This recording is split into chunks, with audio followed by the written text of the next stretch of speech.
No? So that's what Mr. Smith said. Now, Miss Burchell, in critiquing the Prime Minister's statement, suggested that she did not see military personnel rappelling from helicopters. If you're a literary student, Navi, pay attention. Listen to Miss Burchell. Marshall, will you take the mic to the member from St. James South? Member. Hear Miss Burchell now. From St. James South. Member from St. James South. Thank you. You're required to ask a question. You have gotten a lot of latitude to ask the question. No. In all of your discussions earlier, please get to your question without the embellishment. Member, thanks much. Go ahead. Thank you, Madam Speaker.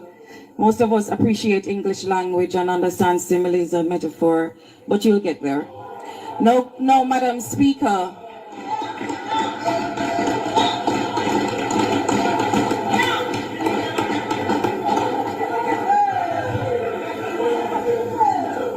No, Madam Speaker, Prime Minister, and now it appears as if Miss Burchell in that hand gesture is suggesting that this is a little bit over Mr. Smith's head. Is that what she meant? That it was over Mr. Smith's head? Well, let's see if we can figure things out here for the young people. Switch back the camera for me, please. Thank you. All right, there we go. We're back here. All right, so that's it. Good. So Mr. Smith intervenes, pointing out that the Prime Minister did not say what Miss Burchell claimed.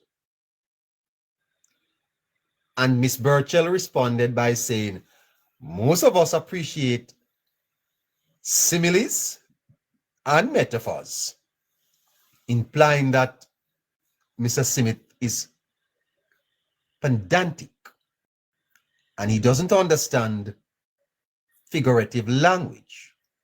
Now, a simile is a figure of speech that compares two unlike things using like or as. You're ugly like. It's a simile. While a metaphor is a comparison between two unlike things without using the words like or as cold as ice.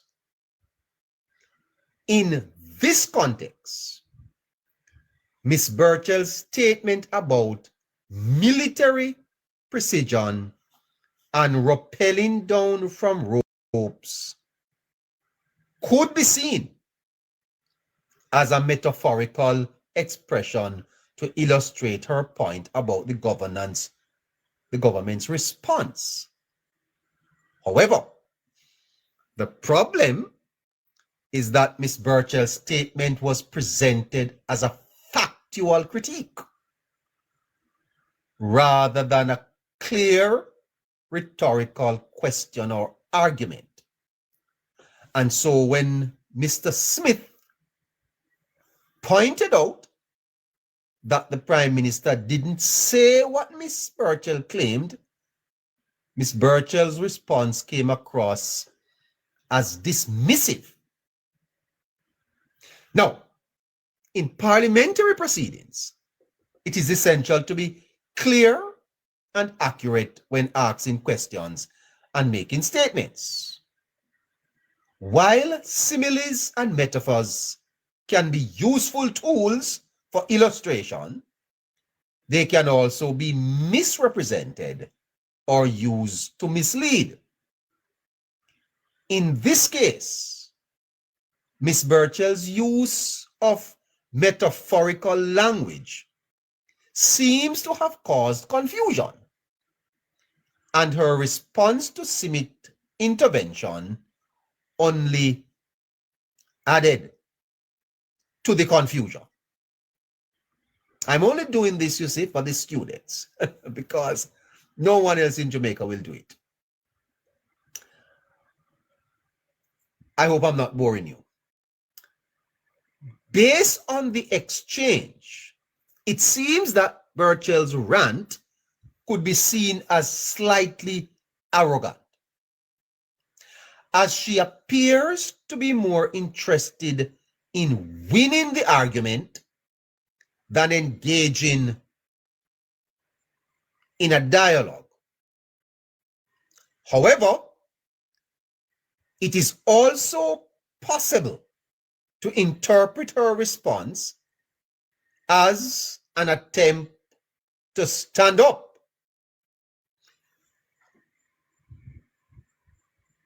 But when she says, "We did not see soldiers rappelling down ropes," that's where she ran into problems. Miss Burchell, if you think you know the English as well as you claim or you are suspecting, this is where you went wrong, or this is where you will have a problem. Because when you say, "We did not see soldiers rappelling down ropes," the phrase "we did not see" is where you got into problem. With the language, Miss Burchell. That's where you messed it up. So don't think that Mr. Simith is,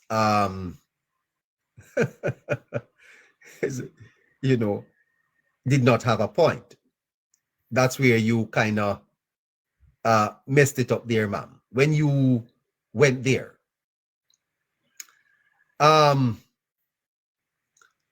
Let me see if I can provide some more context here. Right. Let me see. Can I get a little bit more of that?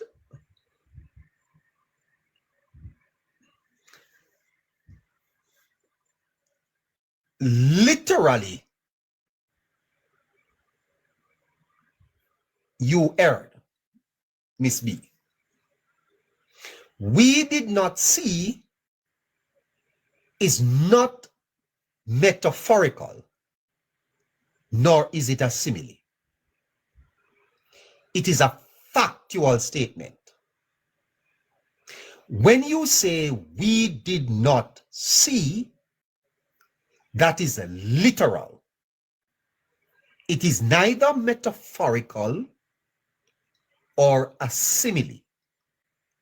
You are making a factual claim about not observing something, rather than using a figurative device to make a comparison. Don't stand up in the parliament and pretend as if to say you are an intellectual and you are so up there with the language. I am surprised that Mr. Simith nor any member of the government did not point this out to you, ma'am. The issue is that your statement seemed to imply that the Prime Minister or someone else claim that soldiers were rappelling down ropes, and that you are contradicting that claim.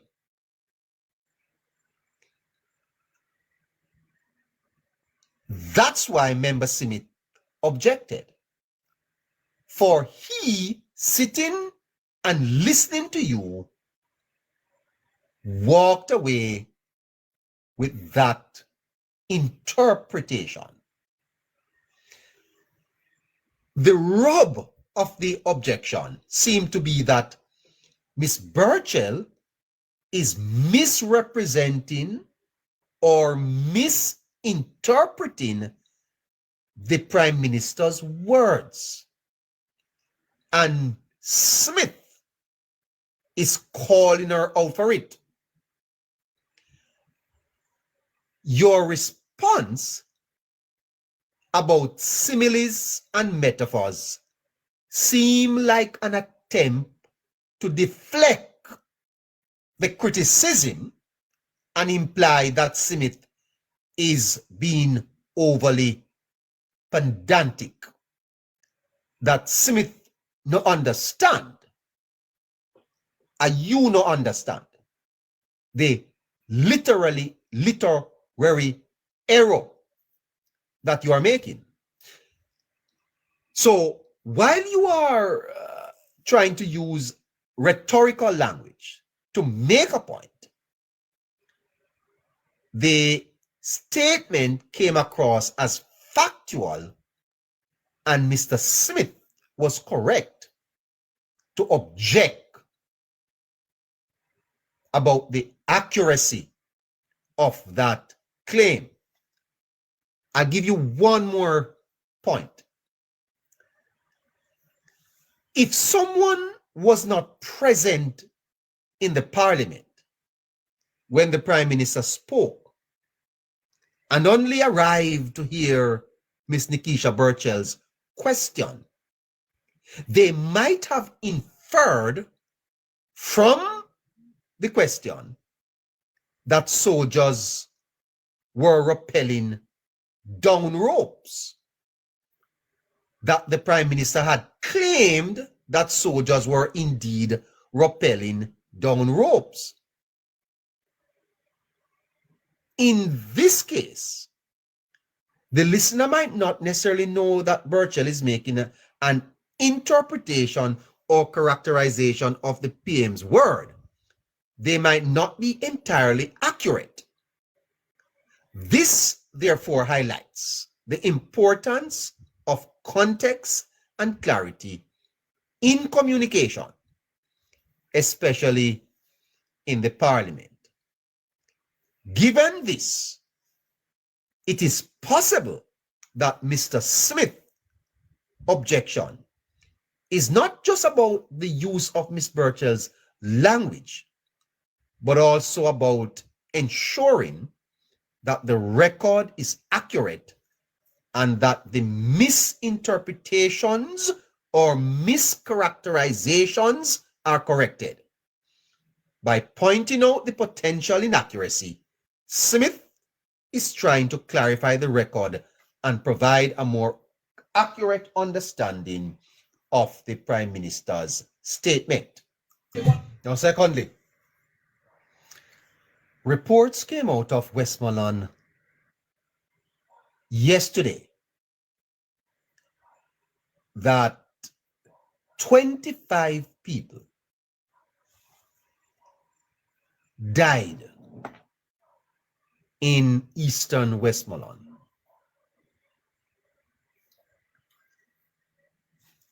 Tap and share, please.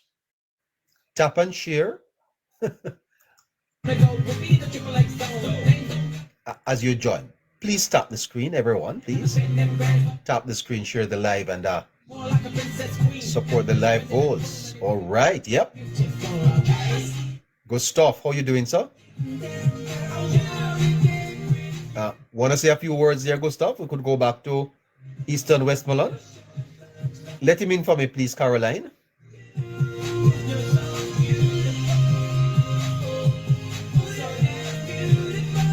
We know that internet is very, very bad in some parts of Jamaica.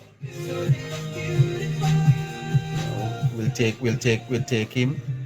Good evening to you, sir. Good evening. How are you? Good evening to you, neighbor. Good evening to Madam Caroline and others listening to you via whichever way, here or on the FYB, sir. Yes. Well, I've been just tuned in to you, and I would have just heard heard your last portion of utterances in regards to the alleged, I do not know if it is confirmed, about those bodies that were found in Westmoreland, sir. So you'd have to elaborate some more so I be brisk as to what is taking place or allegedly taking place. Yesterday, in the parliament, Dr. Dayton Campbell said that 25 bodies were recovered in his constituency and that bodies were being buried without proper authorization. All day I've been trying to check into this to find out how could this be. Have you heard anything about it? I have not heard anything in that regard, but let's say, for example, let us play devil's advocate and say that worst case scenario did indeed occur or has been happening, and the member of parliament were to be made aware. Isn't it his responsibility as the premier spokesperson or representative for the people to bring it to mention to the relevant authorities in terms of whom or whoever those persons are that would have buried those persons? Why never take the information as to where were these persons buried, if indeed these persons were buried? Were these information passed on to the necessary sources to rigorously investigate as to whether or not this is so? Because the people would have deserved a proper burial regardless of the disaster. So isn't it more a shame on the member of parliament if such worst case scenario did indeed occur and he is made aware or was made aware of this and never acted in a manner that would have shown professionalism as an MP, right? To even qualify the allegations. And I would like to assume that the member of parliament himself would have not gotten any official proof of what he would have allegedly heard then, whether allegedly or otherwise, because he didn't speak, I assume, as if he would have witnessed the burial of these people or would have visited sites or places where these people were buried. So it would be unprofessional of him to know this and then only to take it to parliament. I see him being political here, sir, in a sense. Politically mischievous. Let me back up a little bit. Tell me what is the latest out of St. Elizabeth? You are from St. Elizabeth. What is the latest? The latest out of St. Elizabeth in terms of like the people now are just counting their losses for the in terms of road infrastructure wise for some areas that I've been through.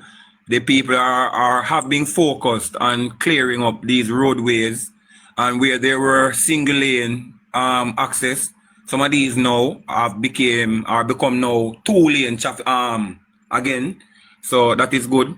I see people volunteering without the presence of the member of parliament nor her councillors on the ground. Whether or not they have been on the ground, I would have not witnessed neither of them. In fact, it is to my knowledge that a PMP councillor would have left the island days prior to the hurricane, and even upon the immediate period after the hurricane, he has not been back on the island as yet. I don't know if right now as we speak, he's back on the island. So, I mean, it is the people that are taking up the initiatives on themselves and so forth. I would have seen personally where the member of parliament drove through the area in a vehicle, but I haven't seen her with a team up and about in the constituency from my side, doing anything in terms of teamwork. But what I have seen her do is being in the media, making excuses and finding all sorts of faults. So I haven't seen her gathering or mobilizing troops to try to get the constituency up in any way, shape or form. But all she does is complains. You're back in St. Elizabeth? I am to and from in the parish. I would have came where I'm at now only since last night, but I would have visited back my place again and then came back up. So for now, neighbor, to stay mentally strong, because the damages are that they can break you, you know what I mean? So for just mental recovery, I just took a week off, you know, basically to try to wrap my head as to where I go from here and how, you know. Yeah. And how do you feel about the national response so far, Gustav? Tell me. I saw a report on one of the international media today that, you know, some people still have not received any assistance. How do you feel about the national response so far?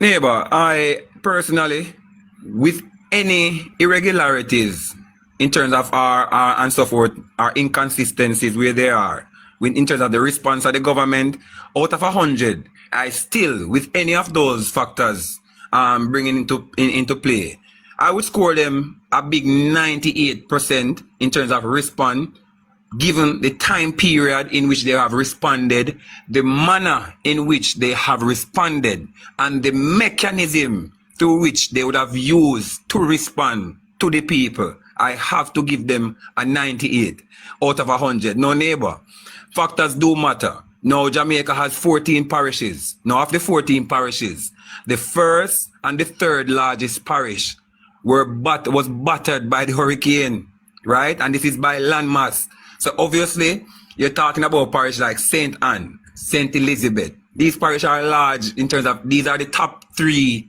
Jamaica's largest parishes. So the damage is far widespread. Not to say that the same damage that exists in Chilani or Westmoreland is not damage anyways.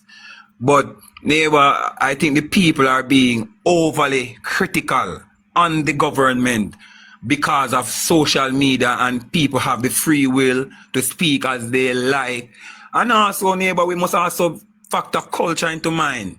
Some of our people, they understand that they will be reached. We understand that their situations are dire, but in terms of like the time frame in which they would have been so overly harsh on the government, you have to say that our culture is coming into play here as well, regardless of the crisis.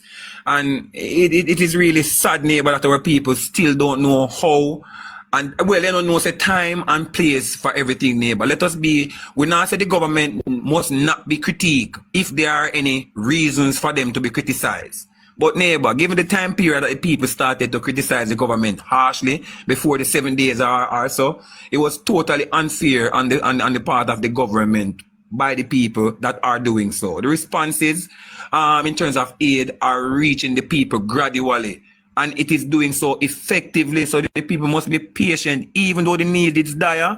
We must understand that we have a country to operate regardless of the situation that exists, because then all people say 6 are one neighbor and half dozen are the other. So for the fraction of the economy that is still active, the government has obviously being pegged back. So whilst we understand those factors, we must factor into place the government has to act meticulously with our responses, even though the dire situations of people exist. Because if it gets more worse, where persons in other parishes that were never affected by the hurricane, but because of the government mismanaged the country's affairs as a whole, then they can start to feel ripple effects because of the side effects of how the government approach the aid process for the persons affected.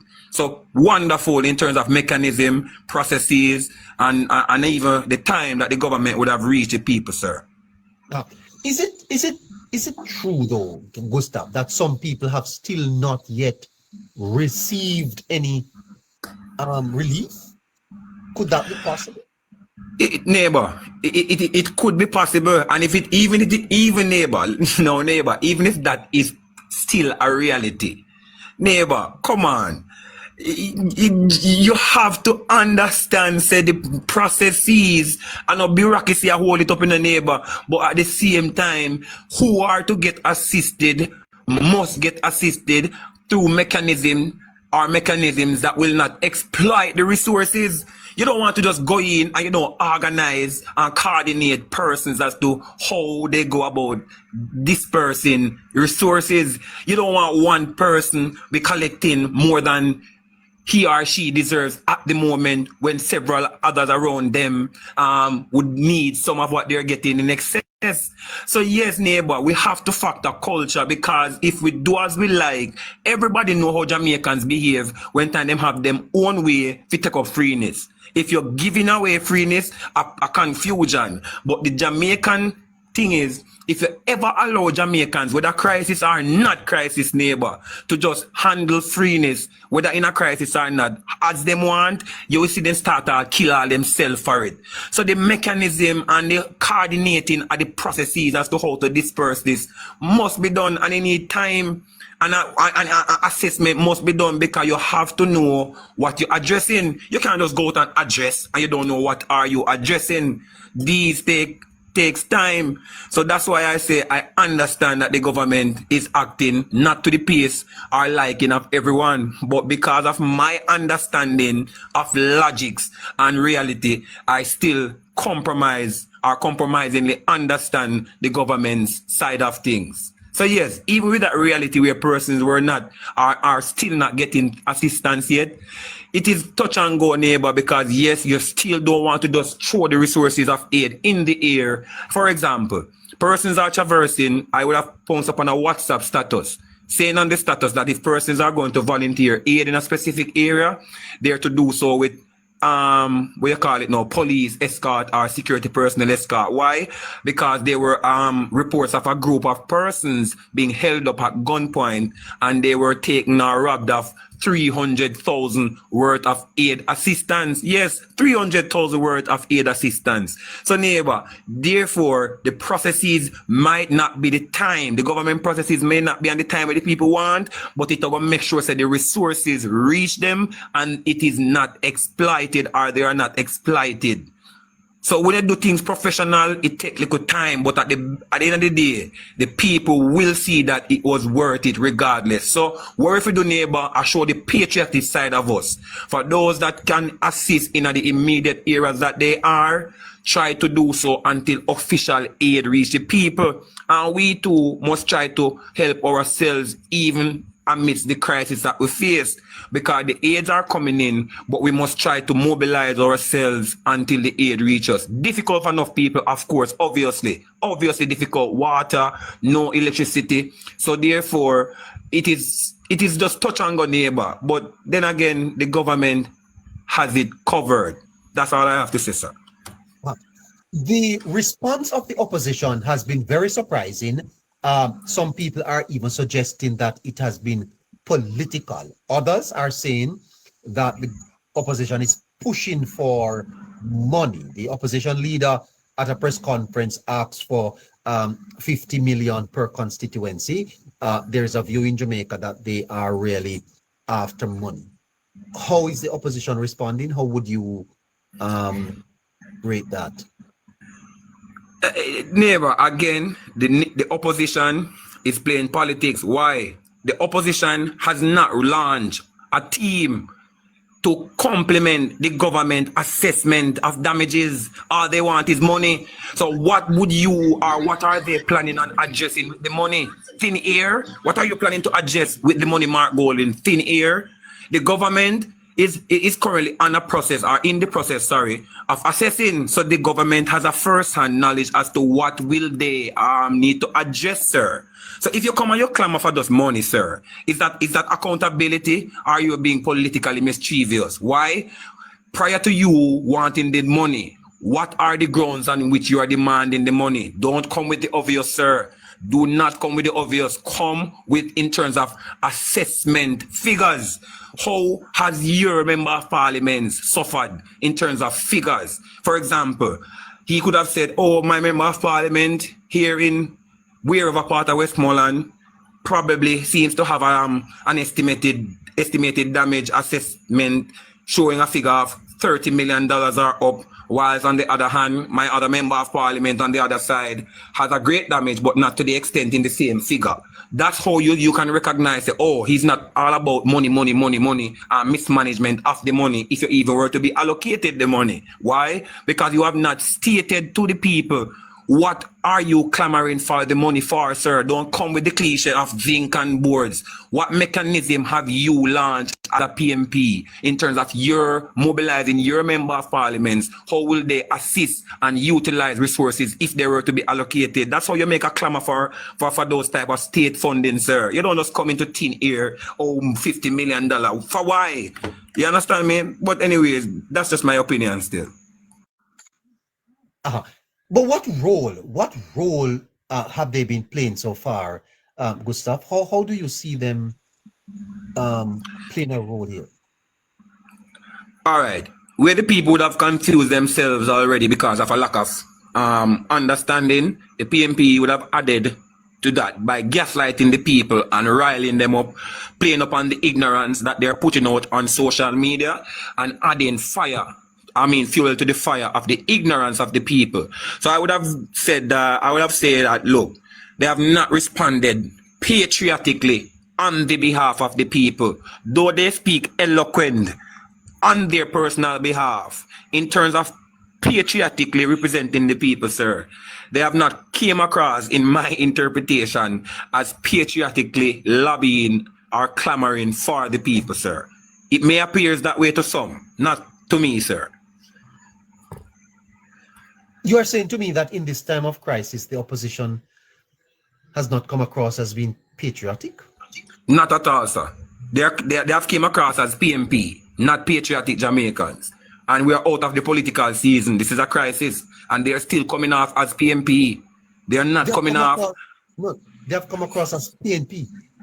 Even in the crisis, sir. And I hope you understand how I would have stated that figuratively. When I say they have come, literally and figuratively, they have come across to me as PMP rather than a patriotic group of people representing Jamaicans. In this time, both sides needs to show a class or demeanor of representing Jamaicans, and that is patriotic. Now we put aside the colors here, but I can assess from my interpretation of things, they are being PMP even in a crisis. Again, sir, these are only my view as to how I interpret their actions thus far.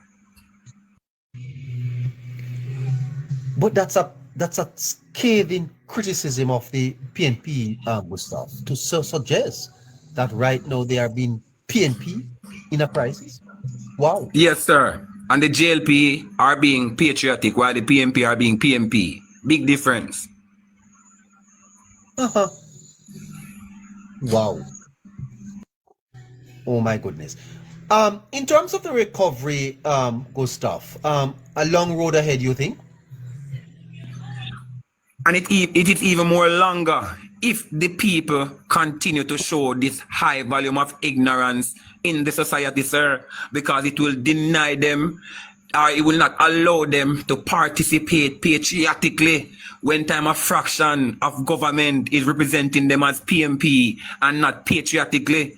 So what it does, it will not give the unified approach or collaboration where it is necessary, only because there's a fraction that is playing politics and then accusing the other side of doing what they're doing. Typical cliche of the PMP, whatever they accuse you of is usually the card that they're playing. Politics again coming out, sir. These are my own interpretation. That's unfortunate to hear, though, Gustav. Jamaica, in my lifetime, has never been so broken. It's devastating, Gustav. Jamaica has never been so broken. What a time, Gustav, for leaders to show class, statesmanship. What a time. Yes, sir. Patriotism. I mean, come on, man. The patriotic fiber of the society. It needs to be shown up now, sir, than ever before. Now is the time that the so-called speakers of patriotism and the persons that clamor for patriotic ways and happenings, it is now time for them to use their voices and hands and heart to show that they really know what it means to be patriotic to one's country. And again, in case they don't know what it means to be loyal to one's country, faithfulness and loyalty to your country, especially in times of crisis. And it is not to say that I am making any excuse if a reality exists where on the side that I support, anyone can be spotted out as to play in politics. I just do not support it on neither side. I'm not seeing it vividly, sir, nor have I heard of it happening on the side that I then support. I support. I don't see it on the government side, but it is too blatant on the opposition side, sir. Thank you, Gustav. Thank you for joining me tonight. Thank you so much. Yes, sir. It's a pleasure and always a pleasure. I'll always be around. 3 minutes after 8 o'clock. Kingston, Jamaica. Wow, it rained today. You're in tune to Politics Plus Radio. And I'm your neighbor. My moderator is Caroline. Scratchy is the co-host, and we're with you until 9 o'clock.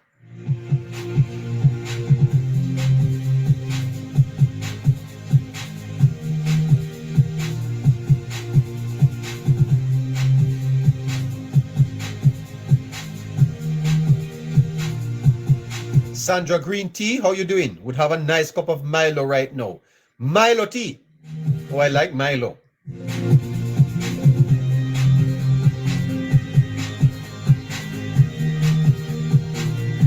Top of the night to you. Please stop the screen and share the live. Help us achieve our live goal. And later on, we'll have to talk to you about the shortfall, so that we can keep this station going, okay? We're expanding as we speak, and we're going to be in. By the way, I got a call earlier today. We should be doing a live outside broadcast soon. Stay tuned. But we need some little piece of equipment left, and I suspect that as soon as we get it, we're going to be on the road. We want to travel down to St. Elizabeth. Good evening, Floyd Green. On the scene. Good night, sir. Sandra Green Tea. Hi, how you doing? We need Starlink. We need a cell phone. And we need a piece of recording equipment. Please. Our listeners in the diaspora, help us. Do you want to invest in this program? Become a shareholder? We're going to be number one, for a very long time. Very, very long time. Hi, Jem Lulu. How you doing, Lulu? Hey! When am I going to the place once called Black River? Okay. You can link up Treasure Beach. All right, fantastic. Now, before I bring Scratchy in, let me talk to you about a critical issue that is affecting us all. I heard President Trump talking about misinformation, the spread of misinformation. You know that if somebody sneezes on you and they have flu, you catch it?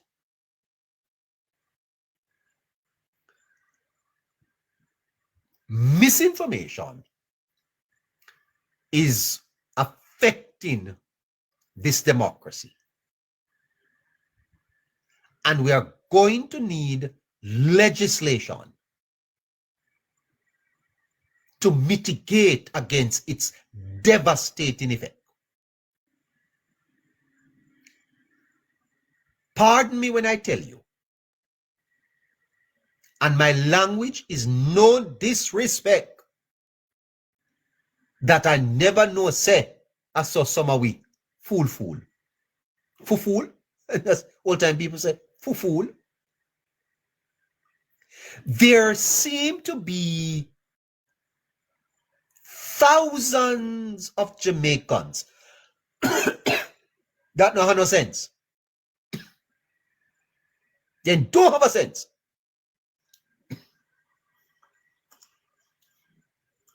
You know?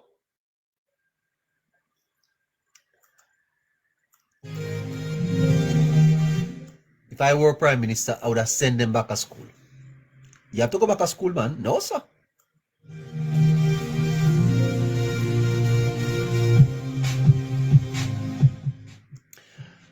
As I travel across the various communities, I never know say Jamaicans so illiterate. There is a massive problem of illiteracy on this island. May I tell you the truth, man? It's bad.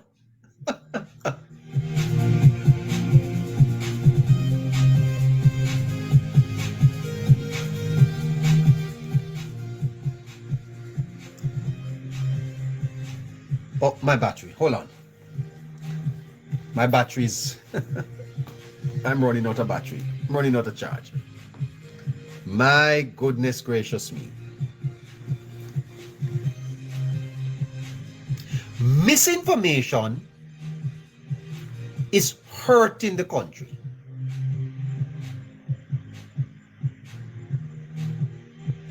And maybe was likely to have cost the government the election. In the lead up to Hurricane Melissa, there were some people in the society claiming that the hurricane wouldn't come. There were people in Jamaica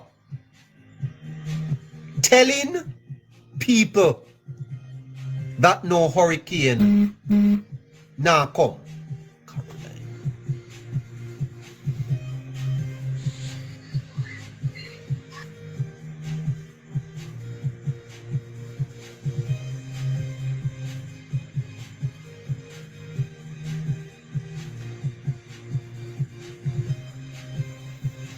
Good night, good night,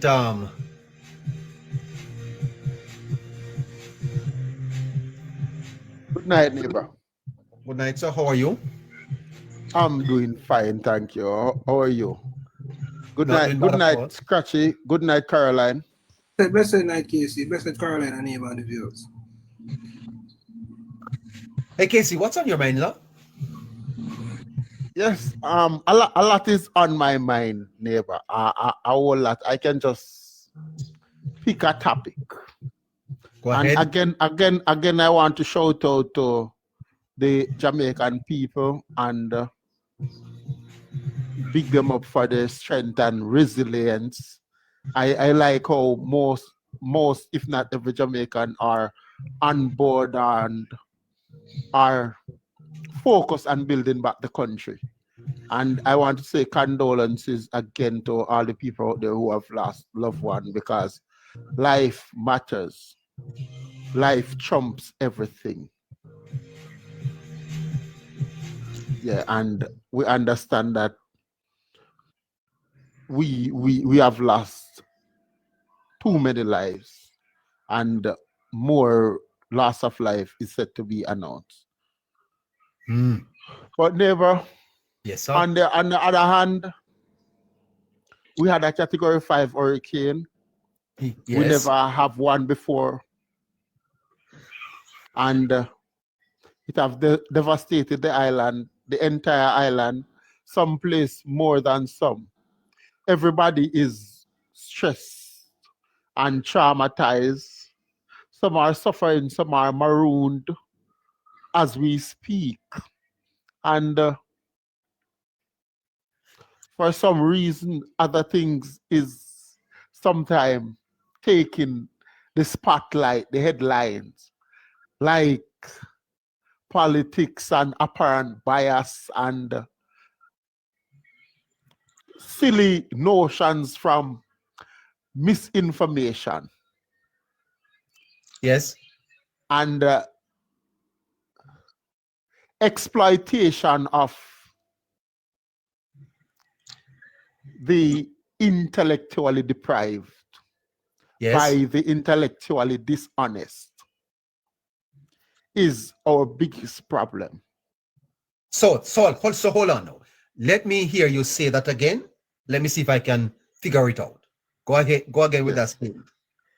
The exploitation of the intellectually deprived by the intellectually dishonest is our biggest problem. Because You're saying people that there are people in the society exploiting our people? Yes. People who knows better. Who is doing that? People with personal agenda, people with political agenda. Sometimes people who just want to build content because people make money off content now, you know, neighbor, and misinformation sell. Sometimes it's exciting. People gain political mileage and political expedience from taking down another with misinformation. And in order to do that, you have to exploit the misinformed.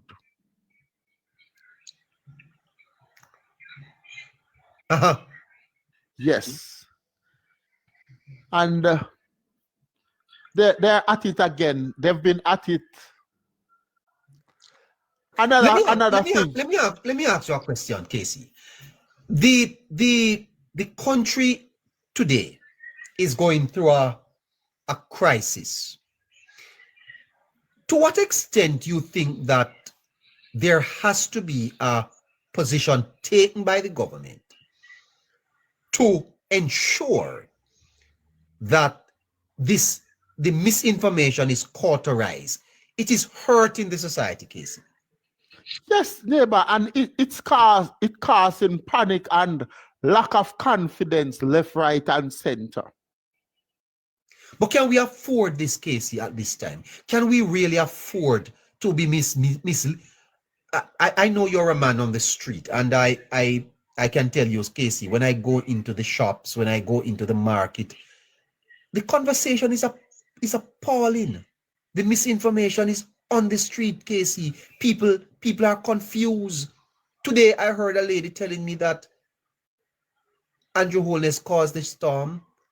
I hear that it is to build a city in St. Elizabeth. It is out there, people, and people are discussing it, and some people are believing it, Casey. What is happening in Jamaica? Yes, and the people who stand to benefit from that, whether politically or otherwise, is not honest enough to come in front of the camera and said, what kind of nonsense is this? What are people talking about the Prime Minister orchestrating a Category 5 hurricane in order to murder people to get land to build some smart city? As a nation, we can't be this gullible. We can't move forward like this. What is I don't see people on the other side of the political aisle standing up and try to inform the people. If you care about your people, you would want them to at least be informed and don't look and sound like idiot to the wider world. What do you think can be done? Well, neighbor, I don't like to toot my own horn. But it's people like me and you and Scratchy and Caroline help save this country. How? Because the government was going under because of misinformation. Say that again. It's people like me and you and Scratchy and Caroline, one and only winner and others, help save this country. Because the government was set to go under because of the same misinformation. My God. It was that bad? Yes. When a decorated journalist like Dion Jackson Miller My God. Who is so bright is up to nothing but spreading misinformation on the government. You know that it's a movement. It's an organized movement trying to take down the government with misinformation. It's not just the likes of L.A. Lewis and some other people who skip high school and went to university to attain a PhD in popularity, to become somebody. It's organized people developing these hoax, insinuate things to exploit the common minds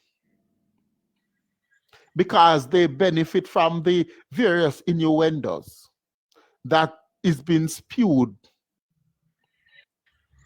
Because whenever you're doing a business, they say, neighbor, remember, you have been in the street, you say, no advertisement, no advertising help your business like word on the street, mouth to mouth advertising. The message that the people carry is carried more efficiently than any other medium. And if we have so many intellectually deprived people who are hubristic because they don't know that they don't know,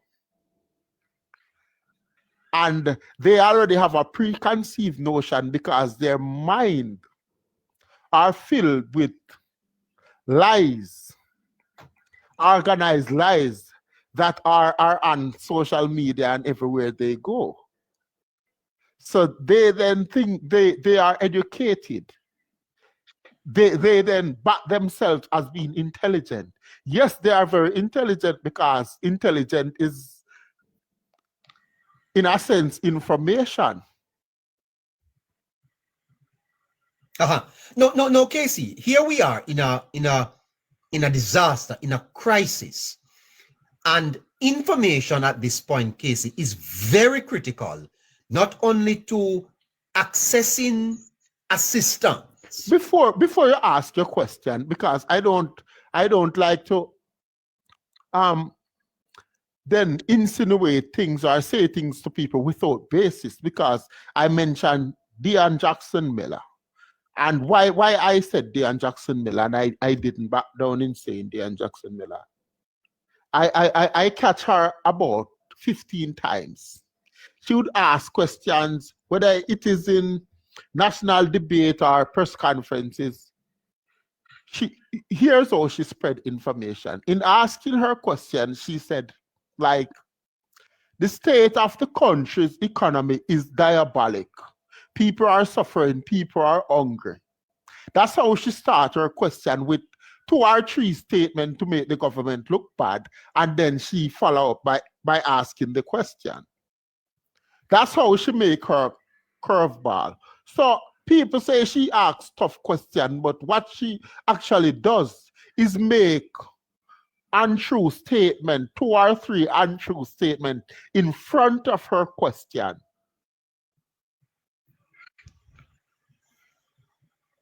Yes. Well, all right. Here goes, Casey. We are in a crisis. It's never a brilliant question. Yes. Yes. Information, Casey, is critical for people to access the correct assistance, and also to prevent them from danger, and also to ensure that they are receiving the type of motivational, aspirational, feelings from a government that is clearly working on their behalf.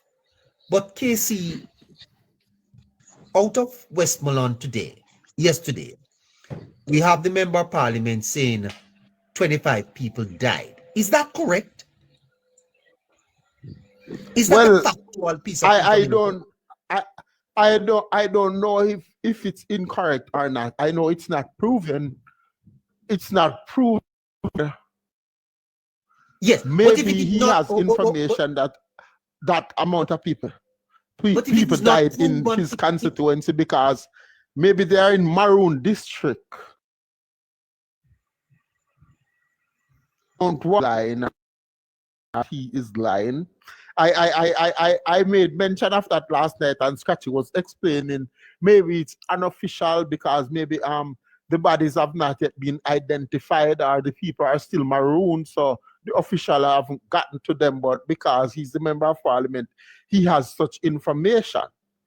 But if you have such information as an MP, you go to the government with it and said, you know that about 25 people, based on what I'm hearing, died in my constituency. It's really bad.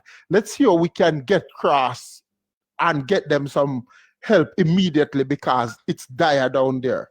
And they're maroon, so you don't know and I don't know for sure. It's what I heard. So let's try to push things a little quicker and get down there. You don't come to the public with those information as if I got this information and the government doesn't know, so the government isn't doing their job. Neighbor, yes, sorry to interrupt, but you have Queen Crystal in the box there, and she is saying that there is a lot more. So can we hear her to see what other information she have that could share with us? hold on a little bit there, Casey. Crystal, good night. Hi, good night. Good night. Open your microphone, please. Can you hear me? Do you have a fan on? Oh, yes. I'm gonna have to step outside. Yeah. Well, So, pertaining to my response, there was someone that is living down there in the St. Elizabeth area. He made a video stating that there's a lie being told that it was just 19 persons that lost their lives down there. The government is just posting that. The news media is just posting that because they don't want the country to go in shock. They don't want the country to go in fear of what is really taking place down there, how dire it is. And they're still finding bodies. Up to yesterday, they found bodies down there, and they're still finding bodies up until now. So they don't really want, it going out there in the country to show how desperate and how dire things are.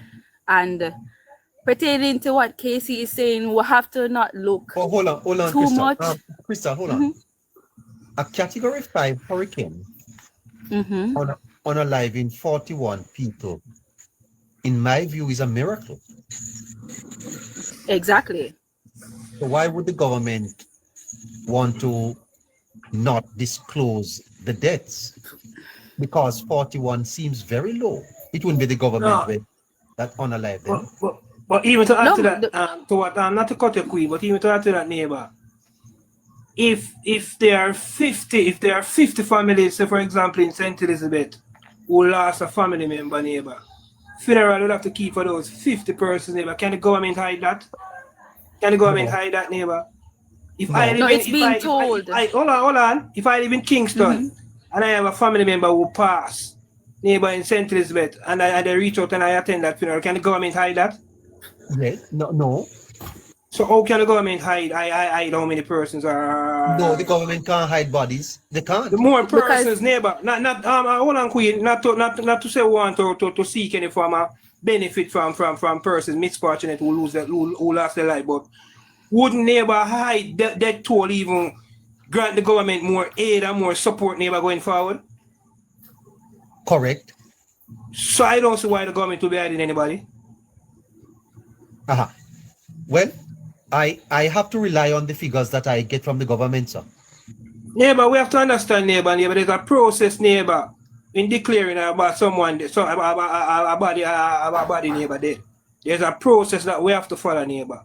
And we have to understand, neighbor, that the government, neighbor, yes, bodies might pop up and there's a number, yes. the government will not confirm it as the confirmed death as related to the hurricane, neighbor, because of circumstances where the government and the police might have to conduct an investigation, neighbor, to find out what the real cause. So yes, neighbor, there might be a possibility where there are more than 32 persons, yes, who died. But as the day goes by, neighbor, and things are confirmed, these bodies, it will be announced, neighbor. It will not be hidden. The Prime Minister said it yesterday. Even bodies who are buried or whatever will be exhumed and confirmed in the proper way. So the government not hiding anything, neighbor, when it comes to bodies or anything like that, neighbor. We have to understand that. The cause of death, neighbor, have to be identified before they can officially be said they die as a result of Melissa. Crystal, Yes, yes, I'm here. would you agree with me that what you heard coming out of St. Elizabeth, you cannot confirm? No, I cannot confirm it, but why would the people tell them like that? Wait, no. What they're saying is that the bodies are so decomposed. One at a time. One. Would you agree that what you heard out of St. Elizabeth, you cannot confirm? No, I can't confirm it because I'm not down here. Would you agree that the government of Jamaica's information minister should be the source of information at a time like this in this crisis? I don't think that they will be truly honest with the public. Okay. So you have an opinion that the government may be dishonest. Yes. Were they dishonest in informing the public about the hurricane coming? If they were honest in informing the public about the hurricane? Yes. In preparing the nation for the Cat 5, was the government transparent and honest? To me, it was very sudden.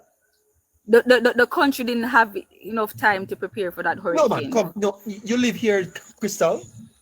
Yes. Which parish you reside in, neighbor? Which parish you reside, neighbor? St. Catherine. So you are saying the government did not give us enough far from St. Elizabeth. I'm not saying me no, because to me, once me hear about danger, me I won't go get what me need forget. I am asking but you, a whole lot of persons never have enough time. So Queenie, you want to rephrase, do you mean that the people didn't have enough time to prepare, didn't have or enough the time people to prepare. Didn't take the hurricane serious soon enough? I think they didn't have enough time pertaining to financial circumstances. Okay, they didn't have the money to. That doesn't mean that they did not have the information. Queenie, and agree. I do agree with you, Casey. I don't think they took it serious enough, because most people that I say, "Oh, Jamaica can't weather any storm. Every time hurricane come, yes, the joke about it. I think they were joking. And I have. They say I have the memory of an elephant. I know me say so. People say so. But look here, Queenie. As far as I can remember, this is the most warning we have gotten from that a hurricane is coming, and for the longest period of time preparing. I heard burial was coming like Monday, and by Thursday burial the year. Pass. On Heroes Day, October 20, I heard that hurricane, tropical storm Melissa will be here by Thursday. That would have been what? October 23rd?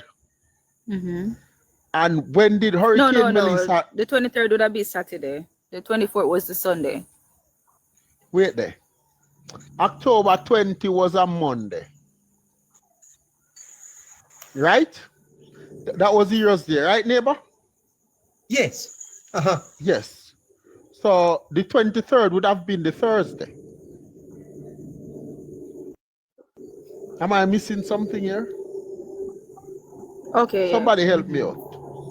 Yeah, One, two, you're quite correct, Casey. But let me Yes. just so my dear friend, are you agreeing with me that the Ministry of Information should be the source that guides the country on these matters, not a call from St. Elizabeth? But you know that news is the news itself is it's not fully true. It's like, you know, like when they go up and them say, oh, them tell a story, so the story half lie and it half true. There's some truth along that Do you aspect. agree with me? I don't think that the news is telling the entire truth. Okay. Do you agree with me though that the society cannot get its information from varying and various sources, including vloggers on social media, that they are not reliable? But we're more to get the source from the persons that are experiencing themselves. Is social media a reliable source of information? To some extent, it is just like the news. Queen, did they send you a video with those body, with about 30 odd bodies or so? No, the people have to go out the road for go get them phone charge for even send out certain things. So what did they say to you that convinced you? There. It's very Queen is can you verify the information? That is it, you know, Queenie. I have two. How I can verify it is that the person that got the video, you get me? The message about that the lies being told about the death rate. Sent you what that bodies. person lost a friend. They lost sent a you friend you down saw there the and their cousin. You saw the bodies? No, but them are prepared for funeral for come because the overseas them there and them get the video. And so them are prepared to come down there for go the funeral them. Oh, so that person, friend and cousin also died, and the it wasn't advertised that their friend and cousin died. Oh, it's like advertise, so people not gonna have time for promote something that when them are No, promote what how I'm them are saying, sending but help why to you country. say why are you saying they're They're not hiding gonna the focus numbers? on the death toll. Time. Because them don't want to know how drastic it is. What I'm here to speak about is not about the whole death toll or all of something there. Okay. What I'm speaking about is the hurricane itself. All you right. said that earlier, people acting, like, you know, Casey probably basically I say how people who believe that the storm was, you know, the cloud seeding thing and then the government caused it, people must disbelieve that. But why would you take that off of it completely? Why wouldn't you believe that it probably was a no case of endorsement cloud for these seeding? arguments. No endorsement for these arguments. Well, Crystal. Scratchy. We'll have to talk about it. But Crystal. what I'm saying is, Crystal, say for instance, it wasn't yes. cloud seeding. People really need the reason why people run with the argument there because of the video that is going around with the government currently when he stated that he had 2 parishes in mind. What you believe? I believe what I'm saying. So he had 2 parishes in mind that he wants to turn into a smart city. One is Westmoreland, the other one he won't say because in the one people in run go get them papers for the land. I believe that those 2 cities that got the huge hit was Westmoreland and St. Elizabeth, because if you notice it that they're both beach lying parishes with beautiful beaches. Let's take a break. Let's take a break. Take a break. Okay. See you, Queen, I want big propagandist. No. Hey, and it's amazing to have you here on the panel, you know, because we were just talking about you before you came on, like not definitely you, but one of those people who believe those things, and it's fascinating to really speak to somebody and know why they take such view. What are your thinking process? Where do you get your information? You understand? I know that most of the persons that are in the comment. How are you convinced? How are you convinced that that's what happened? So you think the government wanted to build a smart city? So the government orchestrate a a category 5 hurricane, aim it to exactly where he wanted it to make landfall, where they wanted it to make landfall, to wipe those communities out, to rebuild it how the government wants to build it.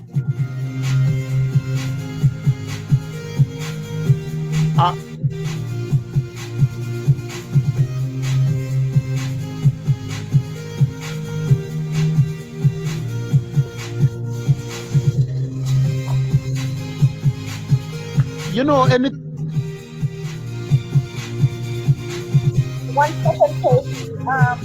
Just a second, please. Just stay mute for a little bit.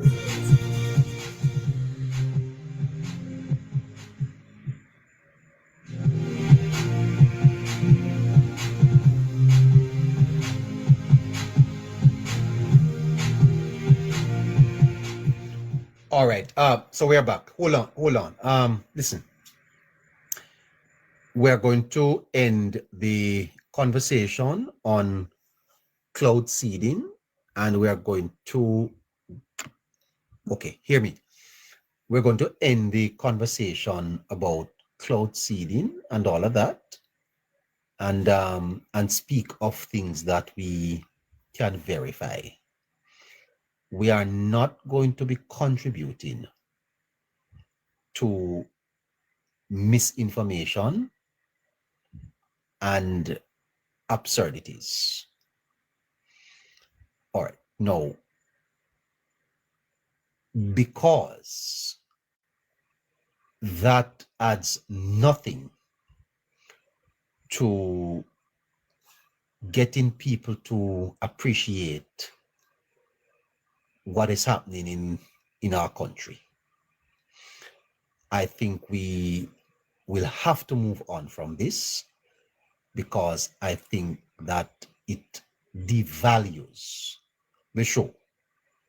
I think when Politics Plus entertains these type of conversations, we devalue ourselves. We can't engage in absurdities and them type of stuff. Yeah. Let's move on, please. Casey, please. Yes, neighbor. The fact of the matter is that if you enter into a debate where the conclusion is already drawn, then you are wasting your time. I wasn't debating. I was taking my time to explain to her how it's not possible, to help her to understand. I couldn't debate with her. All right, let's get back to you understand. I already knew 3 and 5 was 8.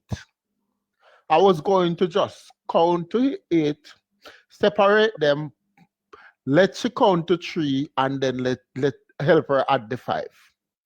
And it would have been simple, but it maybe would have taken a lot of time as well. So I agree with you. I think we should move on.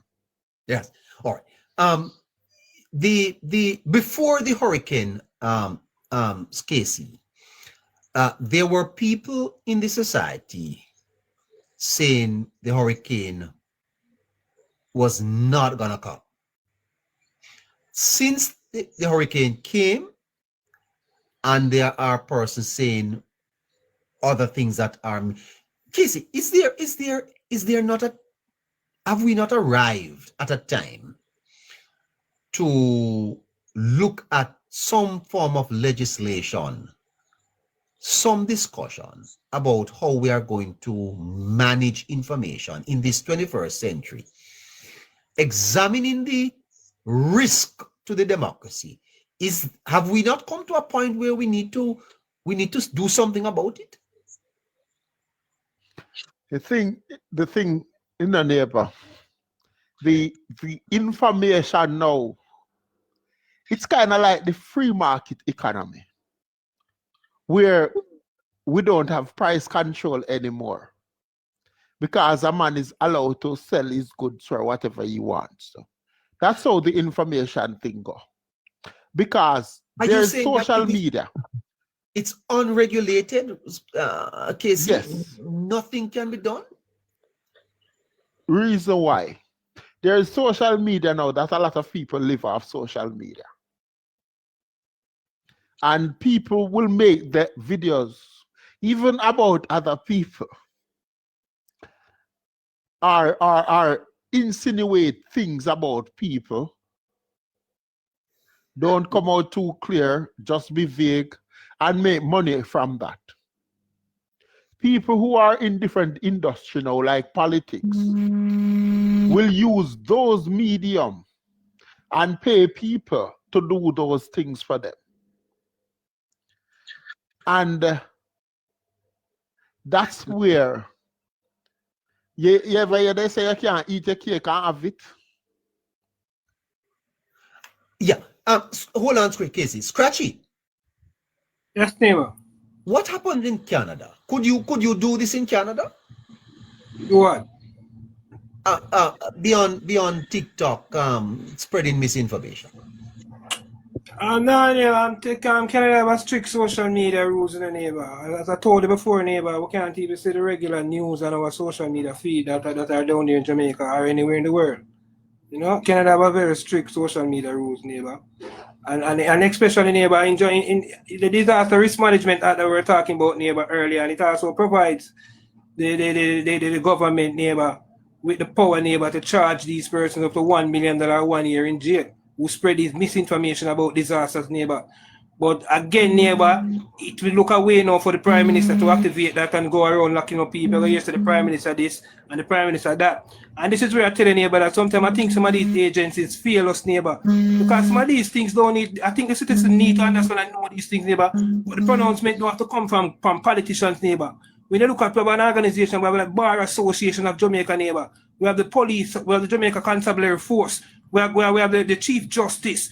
Those persons, Neighbour, are part of the system. They can come out and remind Jamaicans that, hey, what is going on here? You can be charged on the Disaster Risk Management Act for this and that. These persons, Neighbour, the police have to charge your Neighbour. He have the power to charge you. After him charge your Neighbour, is the lawyer have the power to represent you in court, Neighbour, and the judge have the power to try you. So these persons, Neighbour, cannot allow these things to politicians, Neighbour, alone. They need to remind the citizens that under the Disaster Risk Management Act, you can be charged for this. You can be charged for that. When politicians come out and do these things, Neighbour, we put politicians in a spot. Like politicians are fight against people. These organizations need to come out and speak, Neighbour. You miss one thing, bro. You miss one thing, Scratchy. All the groups you're talking about, everybody is politician. And all they are looking to is to benefit politically. So if the government put down the hammer, put down them foot and say, look here, you're on TikTok spreading lies and you're being charged. The same people who are supposed to stand by the government come and saying that the government is dictating to people what to say, exactly. and is interfering with freedom of speech because they want to now benefit politically. So first thing, the opposition will be running with it, and the civil society groups, which are oppositions too, because as I tell you, all of them are politicians. And everybody wants to benefit politically. And Casey, this act that gives the Prime Minister that power, Neighbour, it wasn't created by the Jamaica Labour Party. It was created in 2015 by the PNP. And it doesn't matter who created Scratchy, they will flip-flop. Remember, you know, Ma Jefferson Golden 2 days ago said to give all the member of parliament $50 million so they can help with the disaster. And when he didn't get things his way, he came as soon as he stepped out of parliament. He was crying, saying, we should take the responsibility of dealing with the disaster away from the politician and give it to expert, because these MPs and all these politicians don't know anything how to deal with disaster. So Casey, what you tell me is Casey, we live in a country then where we have leaders who are flip-flop like where the commissioner of police. The commissioner of police cannot come out and say under the Disaster Risk Management Act you can be charged for misinformation and disinformation about the disaster. The Chief Justice can't come out and say that. The Bar Association of Jamaica can't come out and say that. Scratchy, they can. Politicians have to come out and say that. Scratchy, they Feel can them, feel like a nation. suits them politically because they all are politicians. What you are doing, Scratchy, you're separating them from the politicians. And sooner or later, you will realize that all those people are politicians and you don't know where their allegiance are until they make decisions or statements that have you wondering how, why. Well, KC, may I follow the Constitution. They're not supposed There to are be civil politicians. society groups here to guard against those things and to stand up for the government when it's right and to stand up for the people when it's right. But they don't do. They stand up for their bread and butter wherever they're getting it politically. We don't even have journalists anymore. We have about 5 journalists in a country that have about 50 stations. Everybody else a politician. Let me hear Forsyth That's the problem, Scratchy. and Olympic way on this. Let's start to Olympic. Good night, neighbor. Good night, You- Scratchy. Good night. You are a man. You are a man who worked. Good night, bro. Who worked in media. Yeah, I am crying, neighbor. I am so much crying. Why am I crying? I'm crying because I see the women of Jamaica not knowing knowledge. And I put up in your box today that I would not like to know that a woman of that mindset would bear a child for me. That is how deep I take it. Because, neighbor, the issues that we are suffering from in Jamaica, it is because of lack of education. I remember coming on your live when you just started. And I never forget it, neighbor. And I said to you that only 34% of Jamaicans are literate. And you said, no, don't say that. But what I was saying to you is that there's only 34% of Jamaicans that able to think for themselves, able to reason and issue for themselves. Now, when somebody is going to say that it is the PM that caused that, I remember COVID, it was the same way, neighbor. We have to remember COVID, they said it's him carotene. No, scratch it. KC, you have to call the thing out as it is. The only hope Jamaica have for the less fortunate to really benefit is through this administration that is here now. Because we have been, our eyes have been covered for too long, and the Holness is exposing too much. And the elites of the country does not like it. Olympic way, we have an enormous job on our hands. You're right. Because based on what I'm seeing, the large, the bigger news groups, the papers, the people who run things as far as information is concerned in this country is hell-bent on taking down this government. Hell yes. And they are the ones spreading the misinformation. They are the one that is exploiting the other 66%. It's not the 66% of illiterate people that we have is a problem. Is the large chunk of the 34% of the literate one that are intellectually dishonest and are exploiting them for political reasons. Because everybody now have a bright neighbor. But if you bright and you're there so with 10 friends, and you sit down and reason with them and show them the right thing. But if you have your PhD and you tell them what is politically correct for you, even if one of them have like a common sense and say, that when neighbor say no right, you know. And the other 18 I look upon him and say, but neighbor have a PhD. And Good. look where and neighbor tell me, say, oh, you come tell me, say. Good. So the opposition. No, wait a bit, Olympic way.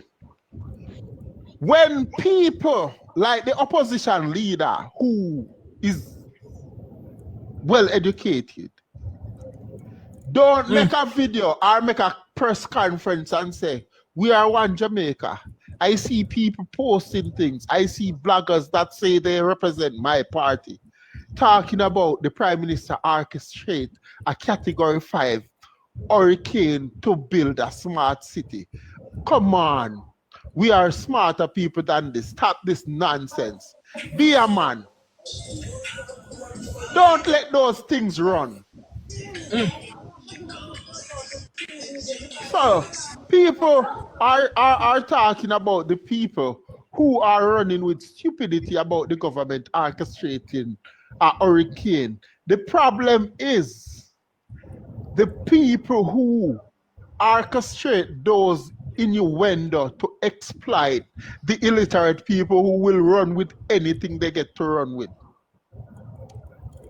It's sad. It is so sad to hear a nice voice like that young lady that was speaking a while ago. Yet it has nothing in it. It hurt my heart, brother. Neighbor, I have one daughter, you know. One pit let me get, you know. And neighbor, when I sit down with her and I done with her school, you know, I get a pharmacy doctor out of her, you know. Wow. If she ever thought, look here now, man. Look here. Which app is running the place? Which app is the most popular app in Jamaica? In the world, TikTok. This is the most illiterate app. Tell anybody, Mr. No, you're right, but Casey, you go to school, right? And you hear about, me keep saying it, convection, conduction, and radiation, right?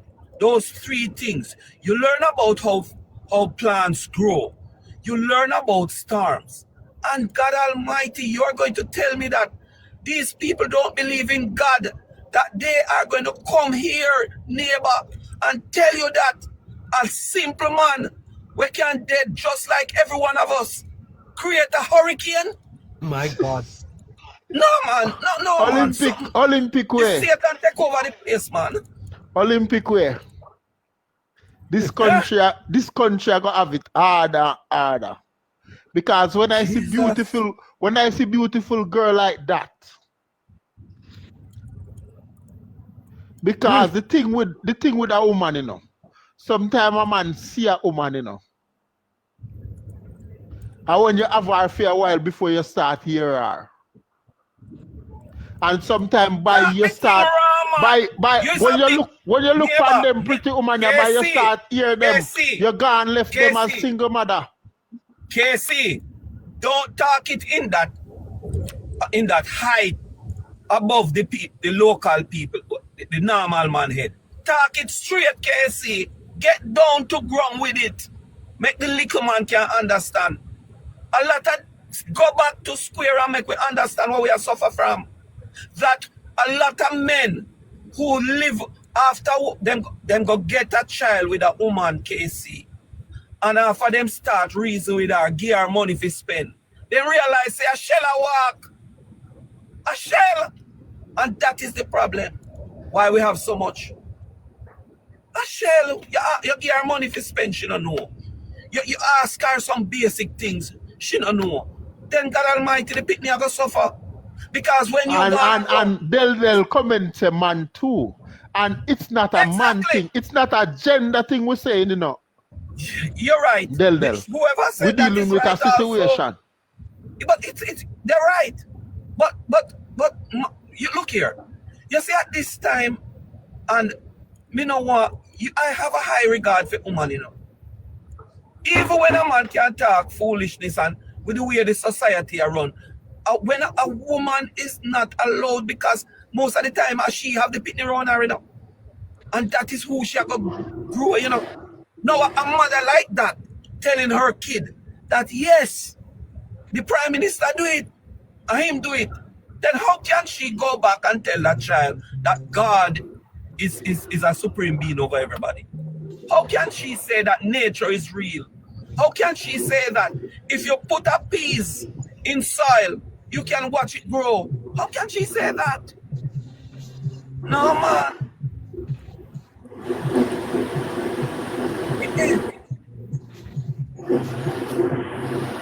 You know, it is sad though, you know, neighbor. It is sad to see the literate, what would we regard as the Tapanaris? Because Tapanaris in every country. The Tapanaris society people just sit by and allow these discussions not only to be had in small homes, but on radio, and having reporters just ripping the prime minister down, and the international the countries outside of Jamaica just looking on. And if IMF can take up, if IMF can send for the Minister of Finance, them soon send for the Prime Minister too. Because we know if this Prime Minister go anywhere else, him is a masterpiece. Yeah. What you mean by IMF send for the Finance Minister? He didn't look the job, neighbor. Yes. They recognize what he was doing, right? Oh, you are saying that the Prime Minister is of such high quality and value that international people may take him away from us? Yes, man. Wow. Yes. Neighbor, you see, sometimes, Jamaica has a history of not recognizing its talents, you know. Wow. We have a history of that in a neighbor. And as a result of that, that is part of the dilemma what we have, you know.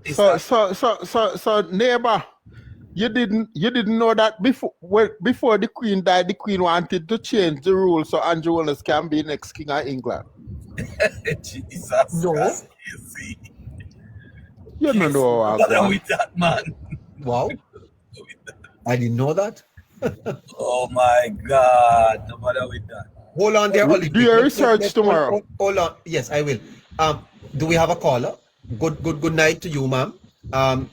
Overcomer Lorraine. Hello? Overcomer Lorraine. Please open your microphone, madam. Open your mic. Lorraine. Okay.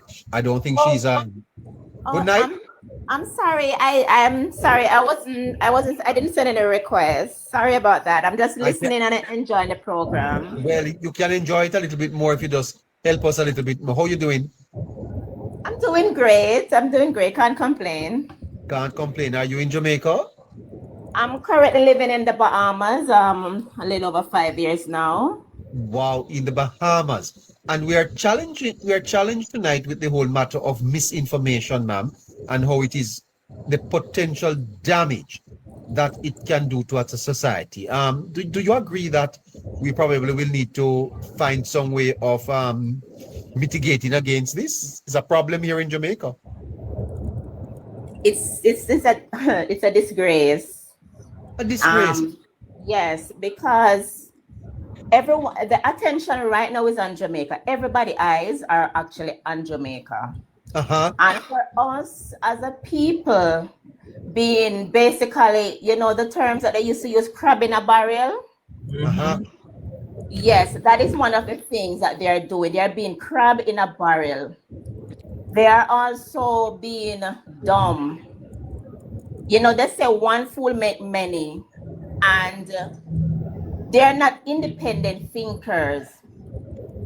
When they hear something, they run with it. They don't try to find out is this facts?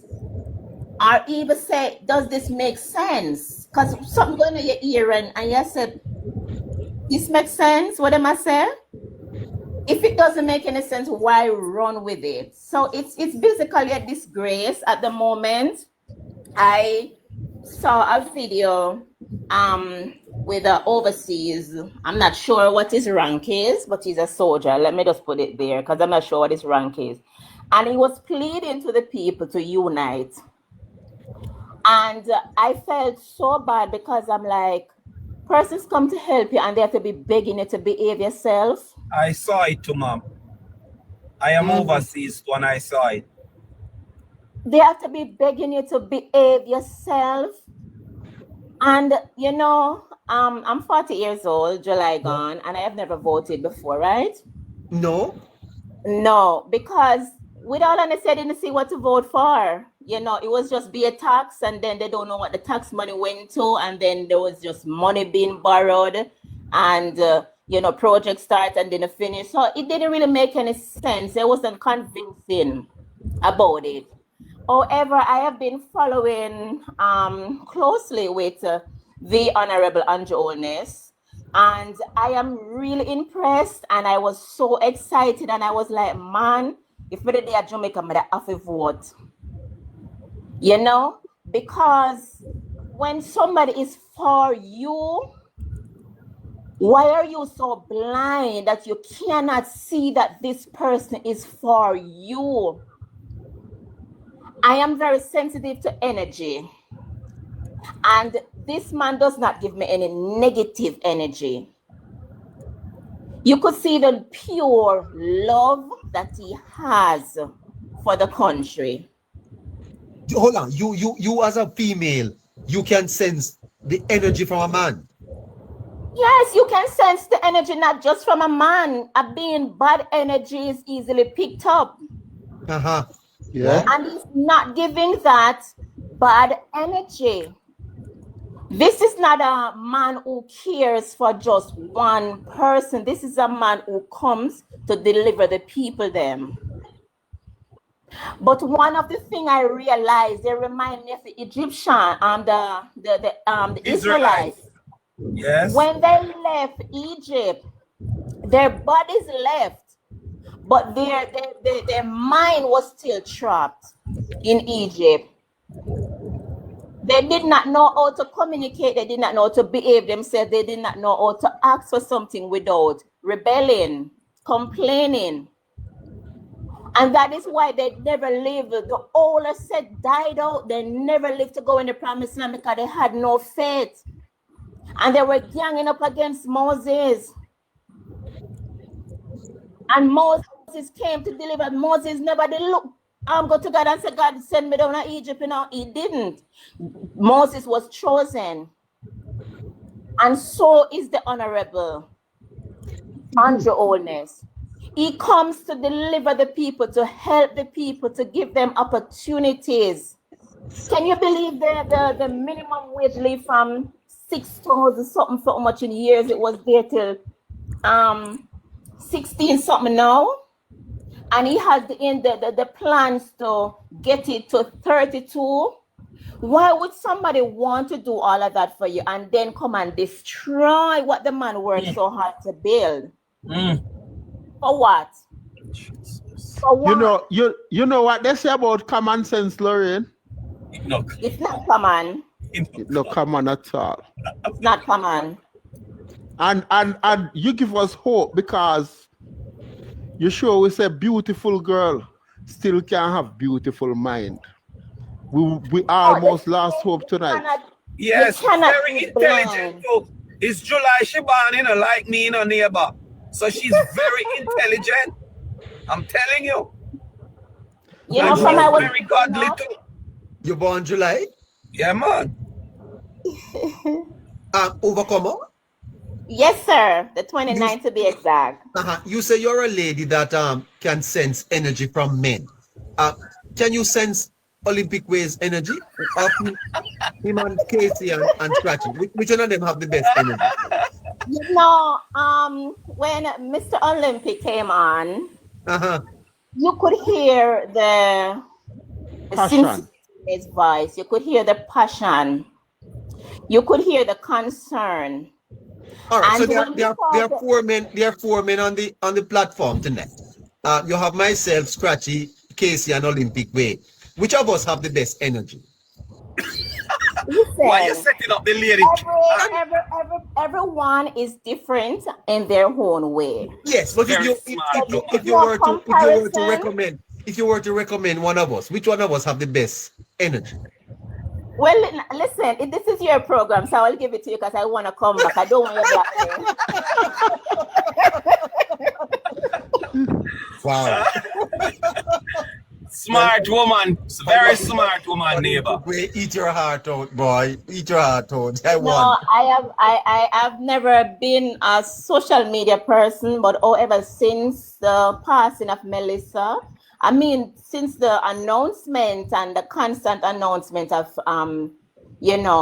angry Melissa, I have been keeping up because I do have family back home.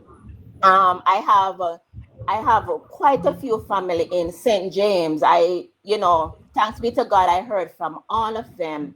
I have a eldest brother who's living in Westmoreland. I heard from him Monday, thanks be to God, because I was really terrified when I heard, they were unable to get to them because of the blockage and, stuff like that. However, after the excitement wear off, I asked him because there was a lady that was a caller and a live, and she was saying, she down there and she driving and she's seeing all these dead bodies. Well, the way how she said it, the way she started her sentence, she was saying it like she was the one who saw it.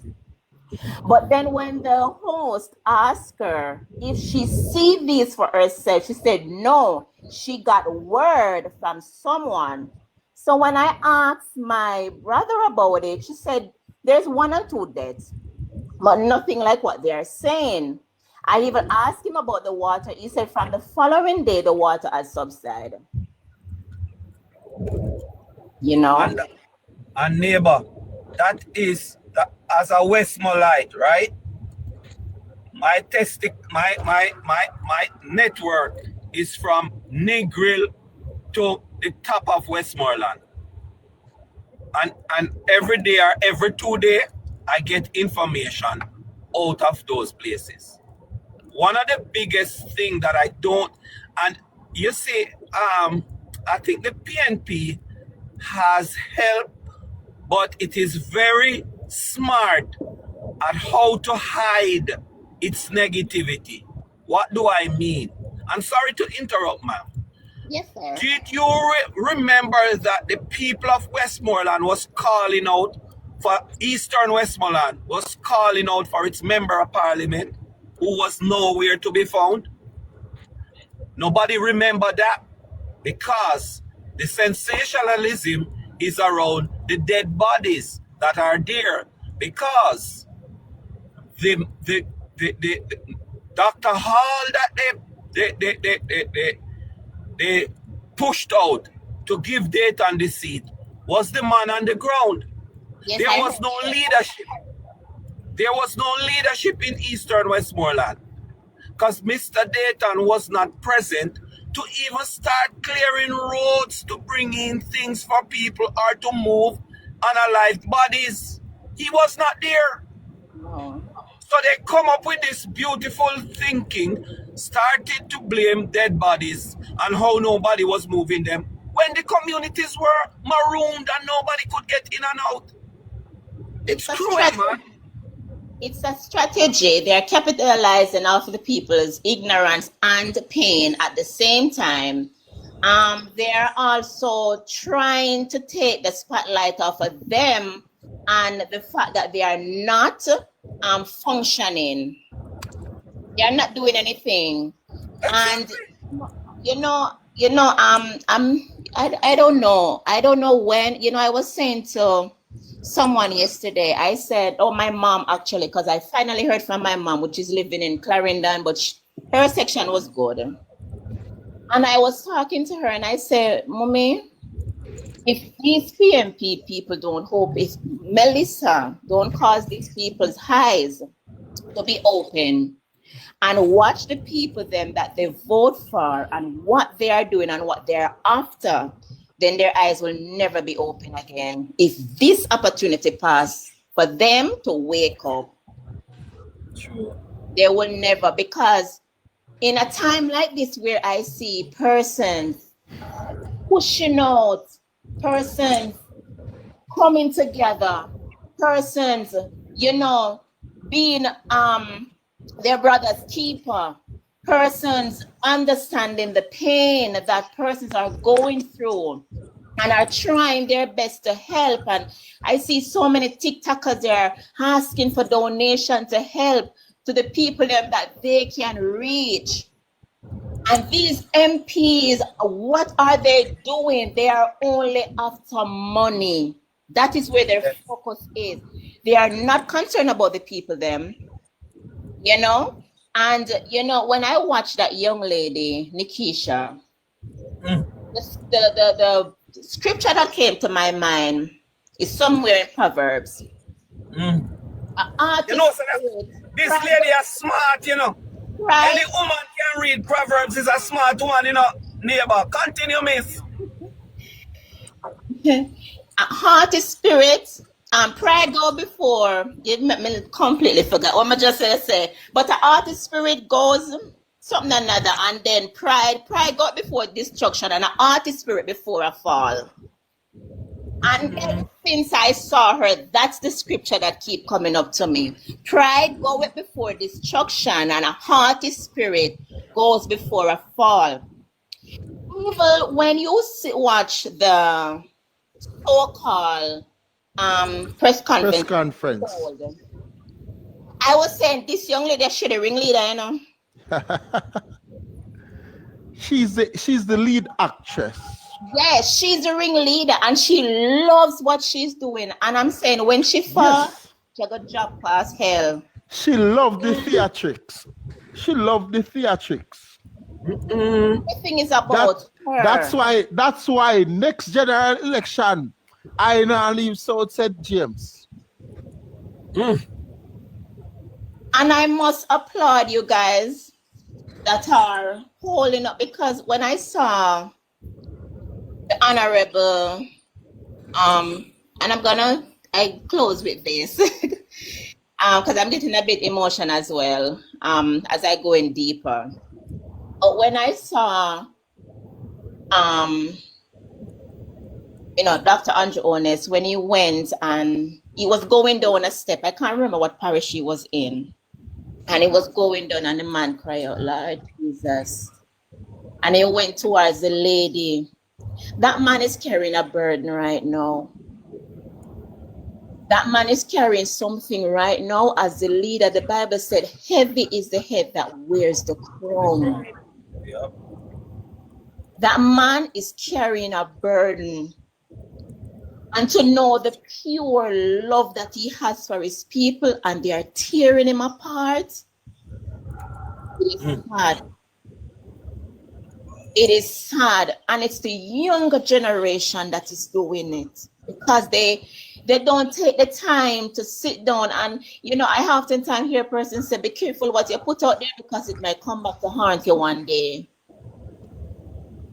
Would you blame the younger generation or the older ones who came out of the 70s with the bag without work, the money without work? Because that's where I see the problem. What say you? Yes, it is, because the dietedness and the brainwash is, I don't even know if I want to say this, but you know, just like they said that, when you hate a particular color, a particular race, that's not something you're born with, you know. That's something that is embedded in you, spoken in your house around the dinner table, put inside your brain. They brainwash you. They tell you about, oh, black people not good, or this person's not good. This is not something that you're born with. True. They train you to think that way. And so the younger generations, because when I was following the election the other day, and my nephew, I said I was going to end, but I keep going further. Continue, man. Neighbor is not going to charge you. Remember, you tell him he's the best, you know, so you go ahead. So I get a little leeway, okay. You know, and my nephew girlfriend was saying that, because I was saying, listen, the young people them is voting, and they're voting, you know, for JLP because, you know, they see the benefit that they are getting and they're voting. And she said, yes, there's a lot of young people, young person who are voting for PMP as well. And I said, yes, I do agree, but guess what? That is coming from a die-hearted home. Because no young people in them right mind not voting for no PMP. This is there are the ones that just don't think for themselves, you know, and they just think that them should have drive this and them should have drive that, and police are searching you them, and yeah, they are the one where them mind gone. Not for them a sell out to, you know. It's yeah, but not like character, but you cannot have bad character and be a nuisance and expect nobody to, you don't face any consequence. Every action has a consequence. So you can't, you know, to yourself a name, or me a shot at this, or me a whatever, chop at that, or you know, stuff like that. And when you try to fix a country with so many issues, you're going to have to change a lot. And a lot of people who see the rat as the norm will not like you. So you will be unpopular in some corners. So whoever is your opponent will always get some support that they don't deserve for the wrong reason. But majority will always see the good and be with the good. And that's why one Andrew Holness will never lose an election in our lifetime. Yes, because but the main problem about that is that Jamaican people don't want nobody tell them nothing. They want to just live as they want to, and laws are to govern you so that and protect you even from yourself. Yeah, so true. So that's a problem, because they're saying that the man's supposed to do something about crime, but when them slap the charges, them when the same one come out and say the man are wicked, why is it that you're opposing everything? And how else is the man supposed to fight crime? Yes. So I end with that. Thank you very much.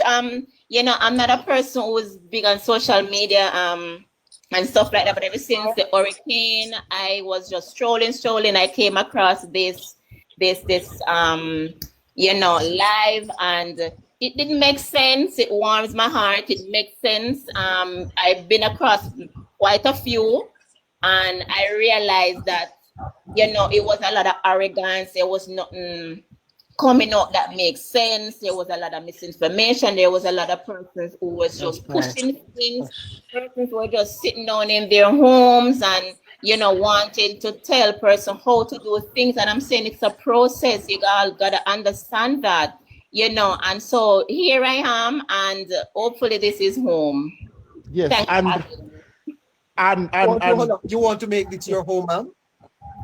Yes, because it's educational and it's accurate information. You know, that is one of the reasons why most of my information, I listen to the press conference, the briefing, and all of that. I really don't listen to persons on social media. And I AI. You said you're in Barbados, you're in the Bahamas. Yes, sir. How is your family? They're okay. They're okay. My brother reached out back to me early yesterday morning, say he nearly killed him. Your family in Barbados, your husband and your children. How are they? Bahamas. Your husband, your children. Just me and my husband, basically. No kids of my own, actually. Just me and him, and everything good. Everything good. You know, if you work, I always say life is what you make it. So if you want something, you have to make it happen. Because you show up for life, life will show up for you. Ain't nobody coming to save you. And that is one of the word The Say hi honorable, to that's the old, say hi yes. to your husband for us, please. Okay, thank you. Yes. Well, Tell him you have found a new home. I guess he knows because he see me up late at night and he'd be like, oh, you're going to bed 3 o'clock in the morning, which is not true. But I be up, just tuning in, trying to get accurate information. So he sees that. He sees that you have a new home. yes. Yes. You found a new man. Yes, man. You have to have the man backup. who can help. Yeah, one to pay the light bill, water, yeah. Oh, you I have just a- joke. One That's- thing I learned, though, neighbor, you're very mixed up. That is one of the things that I have gotten from you. Bye. No, you stepping on deep. Lorraine. Mr. Neighbor, Good I night just to you, want to ma'am. say before this lovely lady leave that I really, really appreciate whatever she have contributed to this platform. I've fallen in love with this platform too. Because I'm Oh, you telling have. you, yes, I fall in love with this platform because You know, ma'am, it's I'm not not possible for you to fall in love with a thing. You have to fall in love with a person. What oh have you my fallen in God, love with? What? the accuracy of knowledge that pass on You here. can't fall in love with a thing, ma'am. You have to fall in love with a being. Well, What have you fallen in love with? Well, I'm standing in love. I'm not falling in love. I'm standing in love. Because I'm telling you, I must tell you what's her name? Overcome. Thank Overcome. you. Yes, Yeah. I thank you, neighbor, because you're doing a great job. Am I really? Yes, on your platform. Well, And Scotchy, and because I Caroline. think this is, I'm not really, as I say, a social media person, but going on these live and listening, I'm learning because I'm very young, I'm not. Yes, I'm You're very young. young. I consider myself being young, pertaining to those persons like Olympic that just came on, and Oh, those persons who have knowledge. you're in your 30s, eh? No, just 40. You're Just 40. 40 this year. Wow. And the lady before you was 42, ma'am. I realize, and she's July and I'm August. You know what they say about 40-year-old women? We learn, we are the same sign. We are Leo. I see. Well. Yes.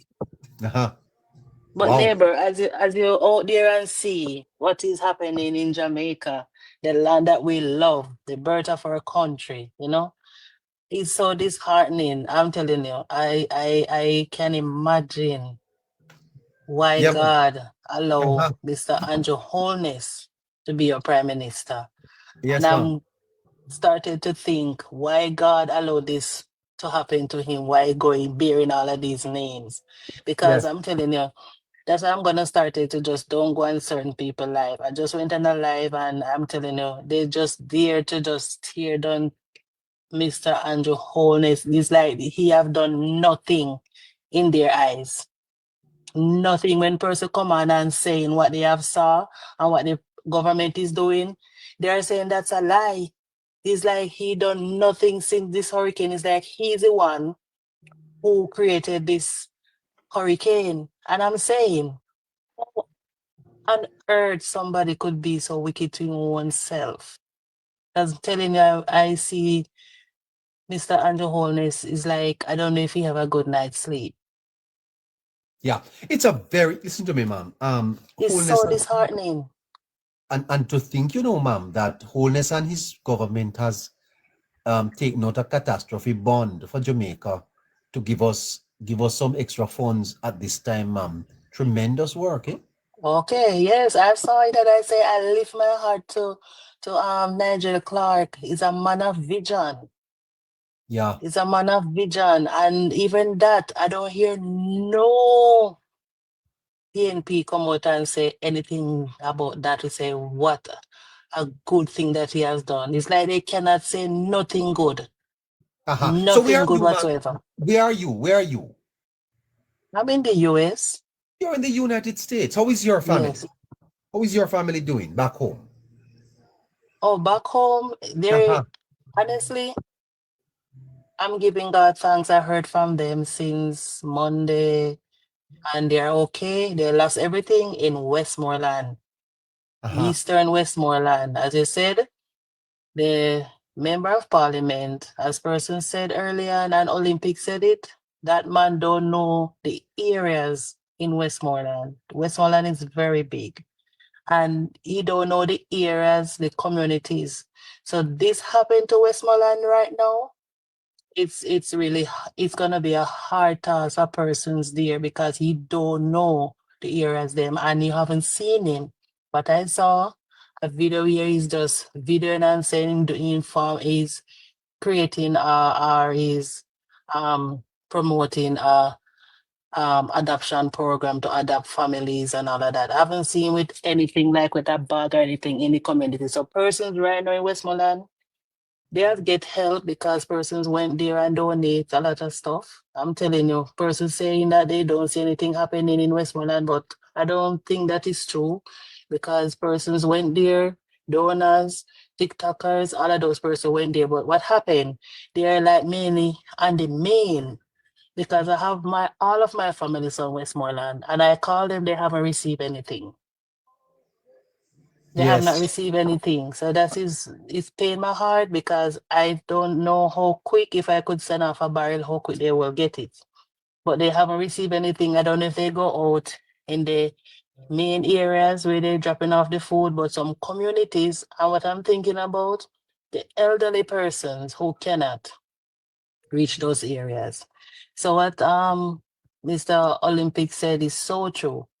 He's not from the area and he does not know the areas in Eastern Westmoreland. So right now, a lot of persons, it doesn't matter who they are, if they are PNP or JLP, a lot of persons really need help in Westmoreland.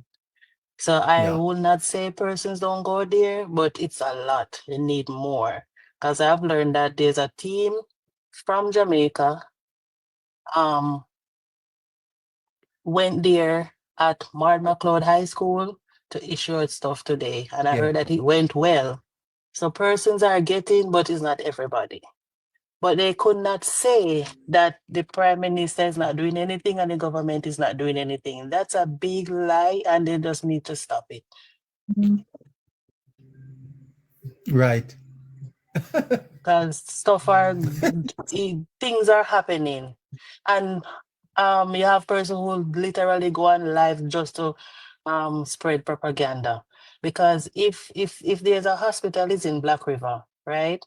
And it is from like donors, is that not something to do with the government? You don't have to go through the government. Yeah. So they are saying it's not from the government. The government didn't put not a red cent. So I was saying, imagine there's a hospital set up in Black River right now for the time being, and you're saying the government don't have nothing to do with it. So basically, there's nothing done good, and it's the government. Fantastic hospital in Black River, ma'am. Want to thank you for checking in with us tonight. You here? Yes. How is your husband doing? He's doing fine. Doing fine. Is he there with you now? Yes. My immediate family is here, so I'm giving God thanks. But just my extended family, they are in Westmoreland. Your husband listens sometimes too? Yes. I love your program, man. You're the best. Okay. Saying good night to your husband, ma'am. What is his name? Mr. Webster. Bless your night, sir. Hi. Take care of yourself. Take care of this beautiful lady for us. All right? Tracy Ann. Have a great night. You too. Bye-bye. All right, it's 29 minutes to 10 o'clock. We have 29 minutes left on the program. We want to discuss a little thing with Scratchy before we have to go. So we'll take just two more. Craig, good night. Good night. I won't stay long. I just have to say this. This question, neighbor, do you know the best player in a football game? The best player? Yes, the best player in a football game. The keeper? Nope, no, neighbor. I never said in a football team, game. Oh, who is it? The spectators. Spectator? Yes. Because neighbor, they see everything that is wrong and what you could do right. Saying that to say, no matter what will happen in Jamaica now, the opposition will and their surrogates will always find something to quarrel about. I stand with the lady a while ago who said that a hospital was opened up in Black River. And instead of we celebrating it, we're cursing that why the government never do this in the first place and all that. But let me say this and go, neighbor, that if on September 3, the People's National Party won the election, I wonder if the PMP would realize that the same position, not exactly the same position, but the same thing that is happening on the ground now with people and quarrel and all that. Wouldn't the opposition leader going through that right now? You think that he would be better prepared? The answer is no. So I tell people no, calm down. Allow the Prime Minister do what he has to do. And the best thing that you can do, if you don't have anything to say, go and talk to God and pray for your country and pray for your Prime Minister. And the fact of the matter, sir, is that there is no country. You know, I heard Matthew Samuda in an interview today. Can I find that? Go ahead, sir. Let me see if I can find this interview with and as you're on that, neighbor, I keep on asking people. The hurricane hit Jamaica 1 month ago, right? And if you hear what I said, neighbor? Yes, one week ago. No, 1 month ago, neighbor. No, it's a month ago the hurricane came to Jamaica. Hold on for me. Listen. Who do we want? What do we want? As they wait for help from their own government. The despair came from those who live inland. Jamaican people need this and it came from those in coastline communities. No clinic, we don't have no school, we don't have no food. We have seen suffering on a large scale. And what seemed to me to be a slow and grossly inadequate national and international emergency response. So we came here to the Jamaican Parliament to put the criticism. Okay, let me try and see if we can give you the video. Directly to the government. Matthew Samuda is one of the key ministers involved. We've been besieged by people saying to us, look, we need water, we need absolute fuel, we need power, we need water. What would you say to those people? It pains us deeply what they're going through on the western end of the island. But help is indeed coming. We are benefiting significantly from international logistics support now and mobility. We expect the position this evening to be better than yesterday. We expect the position tomorrow to be better than today. This is a storm that could be classified as the world's first Category 6 hurricane. If this storm had hit New York or London, the response would not be much different because it is 185-mile-an-hour winds sustained that hit a very old set of towns. So this is to be expected. There is no jurisdiction on earth that would function seamlessly post 185-mile-an-hour storm. What does the Caribbean learn? What does Jamaica learn? What does the world learn about the need for greater resiliency in infrastructure given climate change? We're going to have to go back to the drawing board. I think we're going to have to pull the best engineers in the world to look at the solutions that can withstand a Category 5 or Category 6 storm because this... Well, there you have it. Well, neighbor, going back to what I said. Hold on. The world's first Category 6 hurricane. Yes. And he's right. My brother, hold on. I think people need to understand, sir, that we have never had anything like this before. And even the government is learning how to respond to this, you know, sir. When you have never dealt with it before, it is new to you. Neighbor, we are all learning about it. You hear what Matthew Samuda said? If this hurricane had come in any developed country, the response probably would have been the same. Exactly. And he's right. And let me tell you this. The people will never understand if you have an opposition that's pure a negative narrative and attacking the government. People will never understand. People in Westmoreland that was quarreling last week that them are dead and them are suffer. Ask them today the amount of relief that they have got in Westmoreland. You cannot, and no matter the amount of relief that you give a parish, some people won't get anything. But as I said, neighbor, the storm hit Jamaica 1 month ago, not 1 week, because the way we are acting, 1 week and 1 day, the storm hit Jamaica. And the way that we are acting is like a 1 month. The government don't respond for. You understand? It is 1 week and a day. And we are saying that the government is going as fast as they can. Mr. Matthew Samuda is currently, it's perfectly right. If the storm had gone to Florida right now, in a month time, and still devastation would not take place. Very good point he made. Very good point he made, sir. Very good point. Very good point. But you know, sir, and this is why it is very important that politics take a back seat right now. Politics must take a back seat. Okay? Because people need to understand. You can't build back houses in 1 week, brethren. You can't build back hospitals in 1 week. How you will do it? You can't build back everything in 1 week, man. That is why yesterday, neighbor, I commend my Prime Minister. The way how he talks, the way how he speaks to the Parliament, the people of Jamaica just need to understand that this is not a short-term thing. This is a long-term Did you know, thing. sir, if you are a man of the Bible, did you know, sir, that God once sent quails from heaven to the Israelites, that they ate so much that it was coming all through them, all part of them, sir? Well, let me be careful there. But because of how they were complaining, sir, did you know that they picked up stones to stone their leader Moses? Yes, neighbor.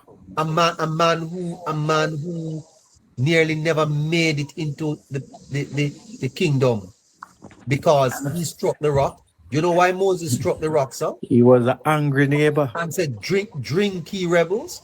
It's because of the people them were so disgusting, you know, man. Disgusting. The same people that he brought from out of bondage. The same people, sir, that he rescued out of the Pharaoh.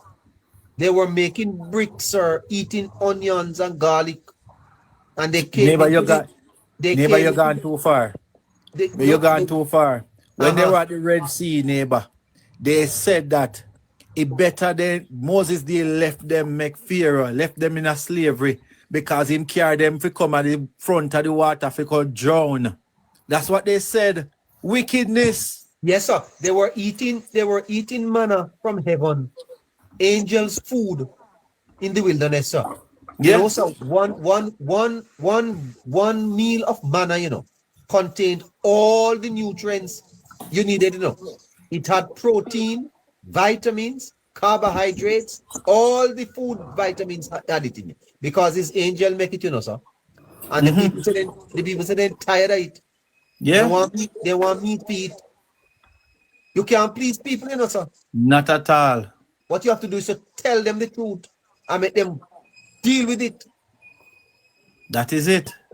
That is it. And until you have an opposition neighbor that will, until the people start realize and stop listening to the opposition and their surrogates, spreading some false narrative and realize that the government is doing what they are doing, neighbor, and will build back Jamaica better. Let me tell you, this is a verse that I will leave you with, neighbor.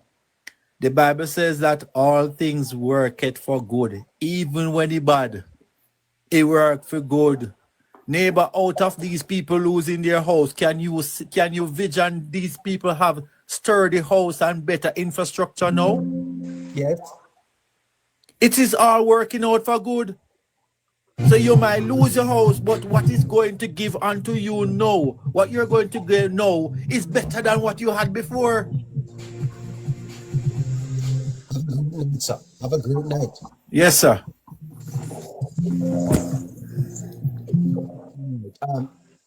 Jamaican. Hi, girl, lady.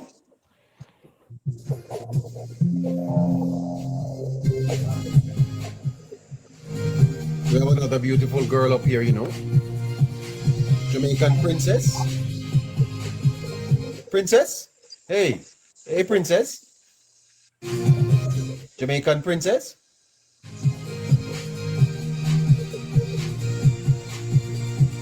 Is a ladies' night? No, she's not there. All right. Henriquez? Night, neighbor. Night, Hey, everybody. how are you doing, sir? Doing good, doing good. Uh-huh. Definitely can't complain after seeing and still knowing what's happening with the rest of the island. So definitely nothing to complain about for sure. By the way, I But saw that the tolls were open again today for free. oh yes, I came to lead with that because I came to through it twice. So I actually just came back after passing through. Uh-huh.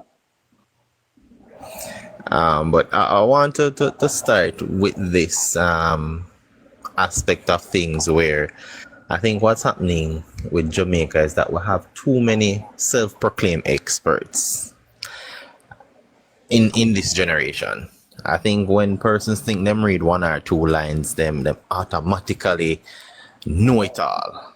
All right, beat them chest and say yes, I know it, without actually having something we call emotional intelligence, neighbor. Because somebody can have all the letters of the alphabet behind them name, your PhD, your doctorate. If you lack emotional intelligence, all that you have Now, what is is the emotional ability. intelligence? What is that now? So you have to be able to understand what is put in front of you, to give a balance, perspective, and also take into consideration the other person's perspective. Because two things can be true, right? And if you don't have that understanding, all we're left with is somebody who is an expert at regurgitation, no better than a cow. So just like how the cow eat and bring it up back and eat it again, that's all persons are doing and think they are exceptional, think they're smart and experts. No. And that is what Jamaica is filled with. In fact, for persons who may not know, Jamaica has the most degreed persons in the region. But yet still we seem to can't get anything done. We are a set of bright people. When it comes on to book and paper, the theoretical, sure.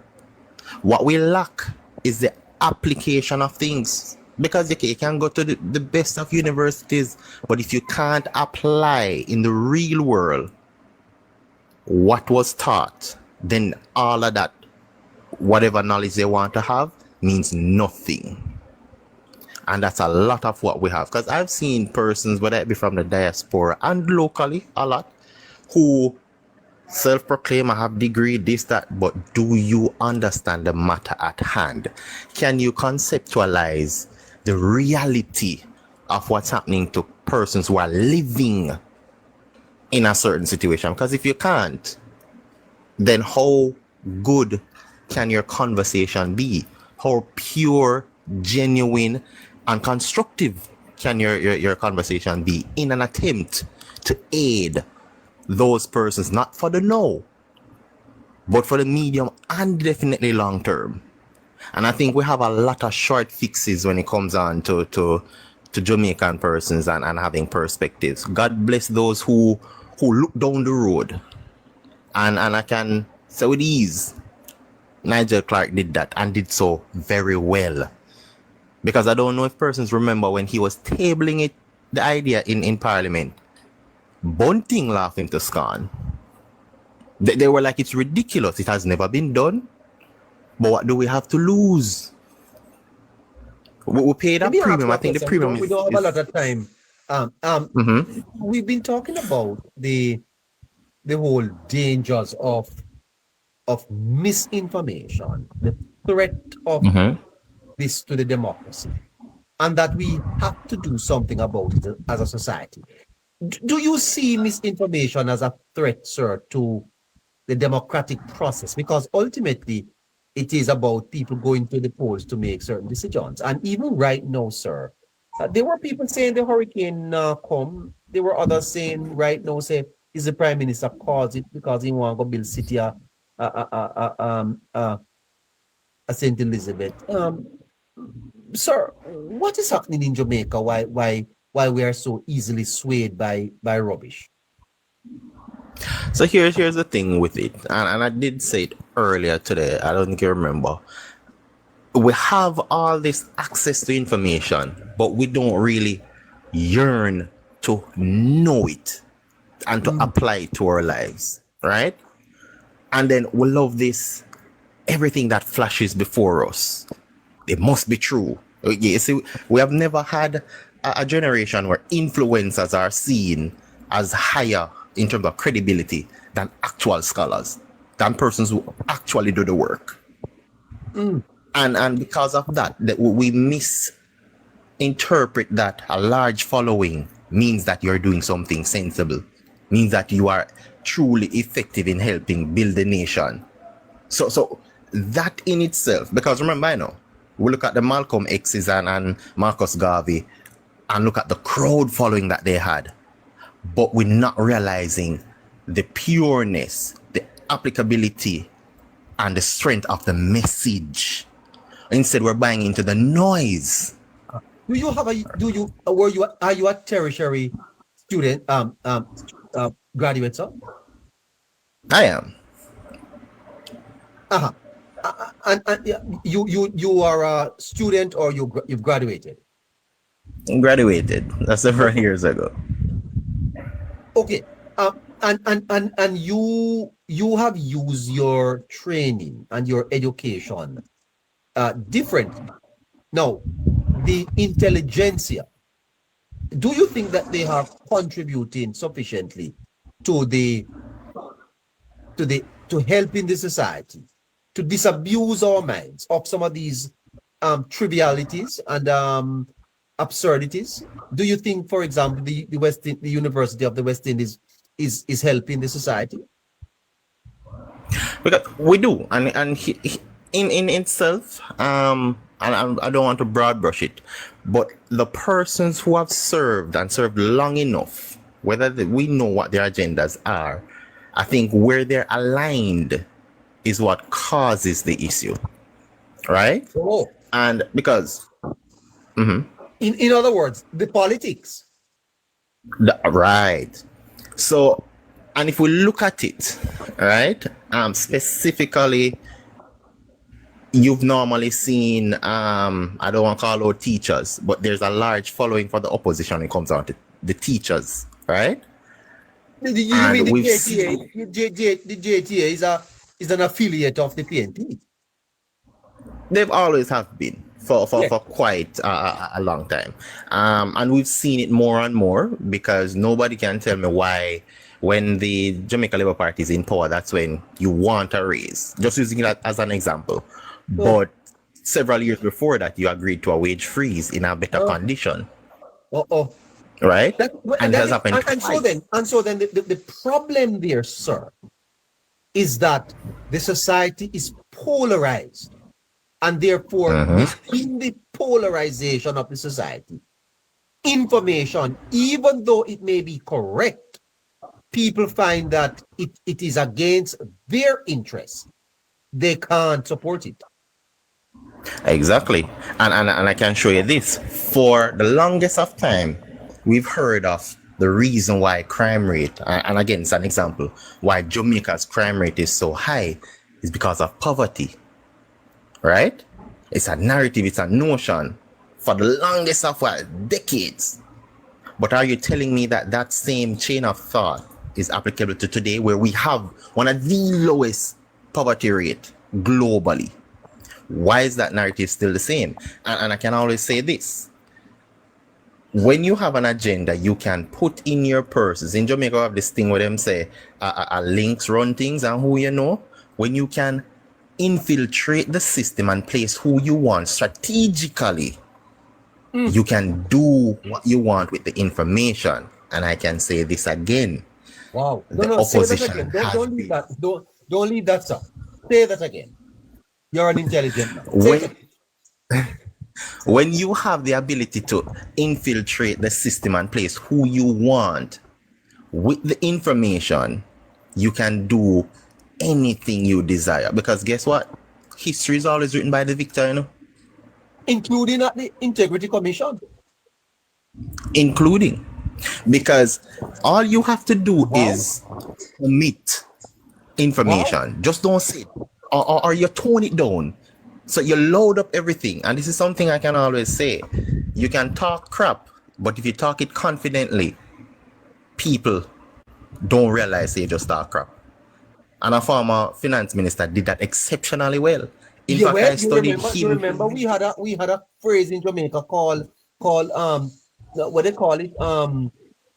Negative growth. Yes. You remember that, sir? I know very well about it. We couldn't get the economy to grow at all. We coined a term called negative growth. What an absurd statement. Yeah, and the thing with it is that we've seen, thank God, it's and it's not a popular thought, but it has been changing. I know we beat this generation and them forget beaten for true. But from my end, I've slowly started seeing a change in the political spectrum.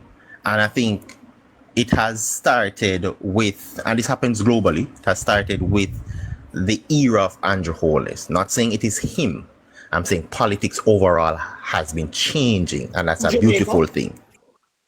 In Jamaica, because here's this. I've looked at the polls, right? And the Jamaica Labour Party number has consistently grown, not exponentially, has consistently grown, and the People's National Party has receded, which gives an indication that runs concurrently as well with the fact that we are now thinking a little better. But guess what happens? The noise is put out in the media, and as such, we think that is the major thing, as in that is the reality. It isn't. Hold on. How do you explain the results of the last election? Oh, repeat that for me, because you went out a little. You provided me a context, and then you moved on to say that you have examined the polls and support for the Labour Party is nudging ahead. How then do you explain the results of the last election? So what we need to understand is that and it has to be in full context. 2020 was an anomaly, right? There was an internal warfare with the People's National Party. And because of that division, when you're divided, you're easily defeated, right? And as such, the Jamaica Labour Party would have gotten some seats that they really and truly shouldn't have. Just like we're seeing, for example, Westmoreland. Because Westmoreland went green, which was very, very weird. And as such, I think persons saw that and thought that is the major change and it will happen again. No. If you look at how the current government, when they win election, they don't do landslides really. Barring the one in the 80s with Edward Seaga and the anomaly, which was a few decades after with Andrew, because of internal warfare with the opposition. But we will not see that in its entirety. And to add to it as well, Neighbour, Jamaica had this culture where we want to give somebody else another chance because we've gotten enough of this person. On the feeling aspect of it, because we feel like him do enough time, so let's give somebody else. Makes no sense. But the truth is, we have... Yeah, take me into the future though, sir.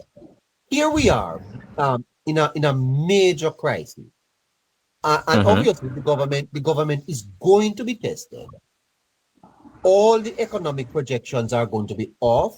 The misery index will rise. Inflation may rise. Jamaica is going to take some time to grow back. To what extent do you think that the society is mature to look at the issues and not blame the government for the hardship that are obviously ahead? Well, put it this way, neighbor, right? To him, that much is given, much is expected, right? So you have to expect that you will still get the beating as a leader. You will not change the mindset of the majority that easily. But what happens that reality, life itself teaches best. It don't give you the information and then give you the test. It tests if you learn the information. And I think we've seen it over time, especially with COVID. It's a good example to draw on to see how we had to tighten the belt. Because guess what? We had reduced options. If you give people too many options, them choose foolishness. And this the hard times that will come. Hold on, you know, I am at 2 minutes to 10. Caroline, I have a little problem here. I'd love to talk to my brother for a couple more minutes. Hold on, my son. Sure.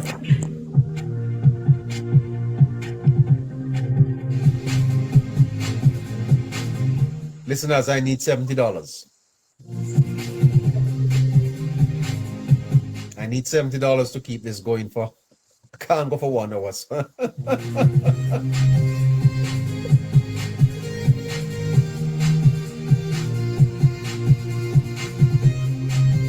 I need $70. Please to I have to buy $70 worth of time. Caroline, can you post the cash up? Let me see if I can 75 is $75. $75 for the half hour. All right. Can we purchase that, please?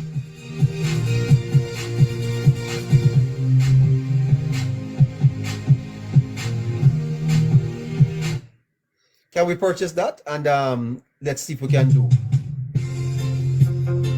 Oh, it's a wonderful conversation with a wonderful young man. I'm learning so much.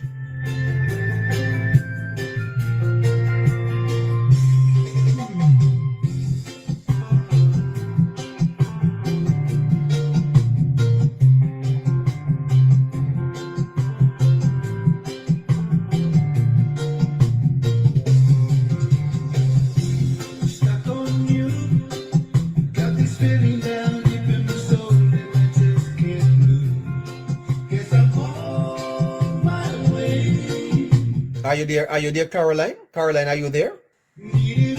I'm not so sure she's... Hello? Yes, I'm right here.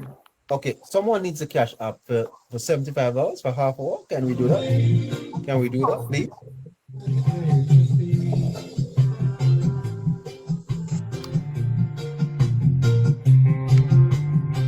I think that's Denny. That's Denny. Have you gotten it, Denny?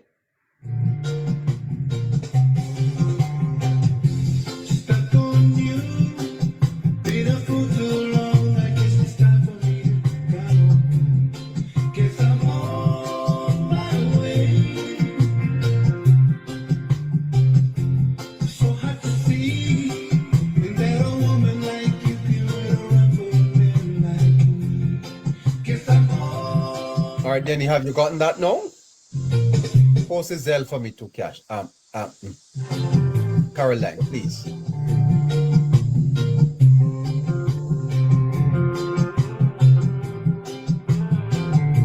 Well, I tell you.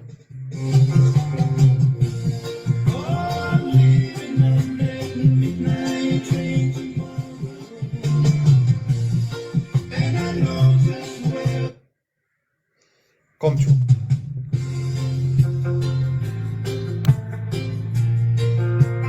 $75, sir. $75. $75, I tell you.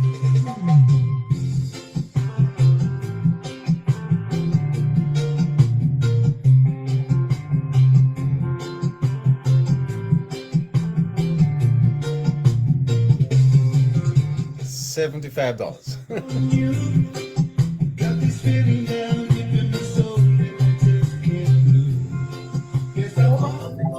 The information for Denny, please.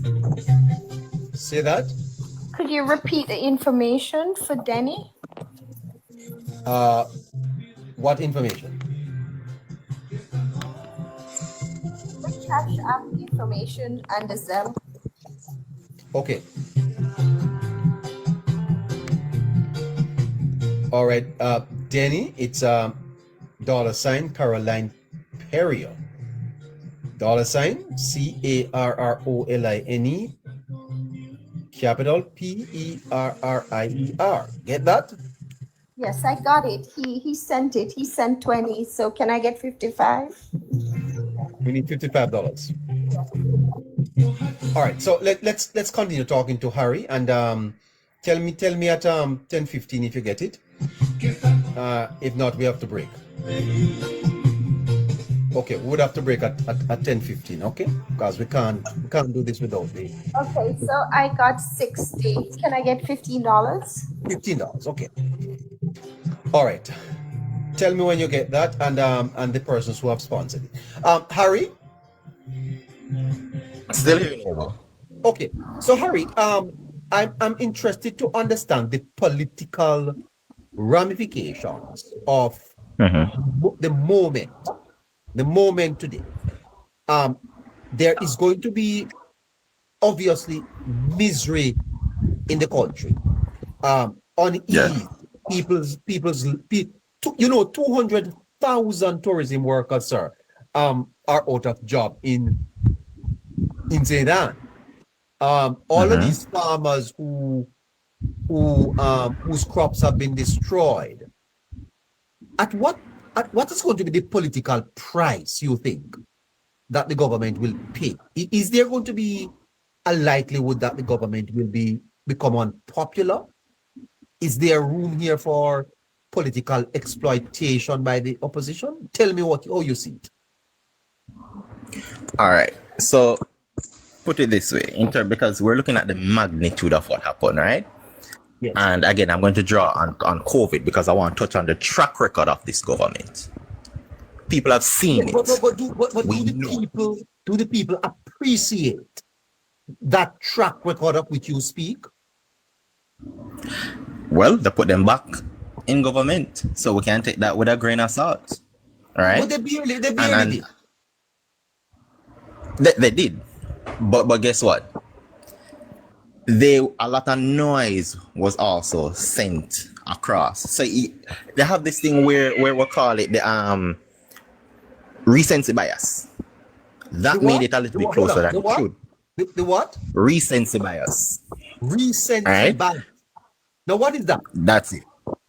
So you're bombarded and drawn or attracted to more current information or data, and as such, because it is fresh in the mind, you forget past things that would have been or have a greater impact than what is now. All right?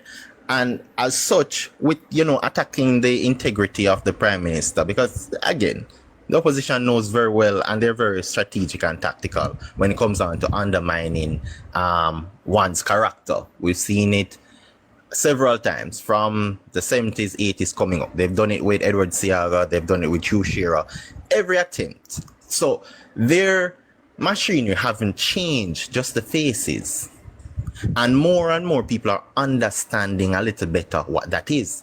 The old politics, right? The old way of doing things. Because guess what? Globalization has at least given us a broader spectrum that we can use to compare and contrast of what we want, what we misdeemed beneficial. Of course, again, you're gonna have the persons who make a lot of noise. Them empty barrel make the most noise, and we've seen it, social media all over. But that doesn't reflect the well thinkers, right? Well thinkers go about their business slowly, strategically, and have a great impact. So you may not hear, for example, let's use you, Neighbour. You're not out there in the press spreading information, but you attract well thinkers. You attract people who want change. And sooner or later, that will spread. Because one thing, you can't stop the truth. And bring it back to the whole. Hold on, no. What you say will spread? The truth. Because you can do so much and no more, And after a while, you will see the sheep in wolf's clothing. They can't stay hidden for too long, right? Because they, in order to maintain a lie, a false identity, it means you have to keep reinventing the lie, also remembering the history of your lies. And all it takes is one slip up. And we've seen the opposition done several slip ups, right? And so take me to the conclusion of your argument now. Yes. Is the government likely to benefit or not from this crisis that it is managing? They will, and unanimously. They will. Here's why, and I'm backing it to say unanimously. I'm not saying at the polls. I'm saying the reality people will realize, because they're going to do a good job. Here's why. In no history, and neighbor, you can correct me if I'm wrong, but in my understanding and my research, at no point in the history of Jamaica we've seen the world come to its aid like this. Never has been done. What used to happen in the past, Prime Minister and his team used to go and try beg aid here or there, and then the little person in the region, other countries close by, because the relationship, give what they can. Now the world is coming to Jamaica, and in fact, when you have the world is praising a government for what they're doing, you can't hide from that. You cannot muddy the waters enough to taint it so people don't understand. Because remember, our health minister in COVID was deemed one of the best ministers. In fact, he was praised because he handled the matter way better than first world countries. Are you going to say no, as a local, that the rest of the world not sense? No, yes, but we'll look at it. Hold on. The very aid that Jamaica is getting seems to be a vote of confidence in the government from the international community. Why are Jamaicans not recognizing this themselves? This is our lived reality. Why is it that those outside have so recognized the brilliance, the good work that the government is doing, and not the people from inside? Why? Why are not put it this way? Put it this way, neighbor. You can't reign supreme. You can't. They won't see your greatness unless you leave, right? And it's sad to say, unless you leave. And it's sad to say, this government, if and when, because nothing lasts forever, when they leave, history will be on their side, and people will look and say that again. You won't see your greatness until you leave. Right, because you're local. So it's a saying from the community level where they can't see your greatness because you're already there. They can't appreciate it because they see it as the norm. And when you're that good, your norm, right, is seen as just your norm. But unless somebody else sees it and praises it, so you can't receive the praise in your hometown, but leave. And when they see other person praising you, thanking you, and adapting some of your ideologies, because I don't think people remember, Singapore took our model and did well. Up to this day, that model is being referenced. We just never do it well because we did fill our model with corruption. They did it with less corruption and more discipline. So when all of this is said and done, and we see, and remember, we don't have a lot of visionaries in our neighbor, right?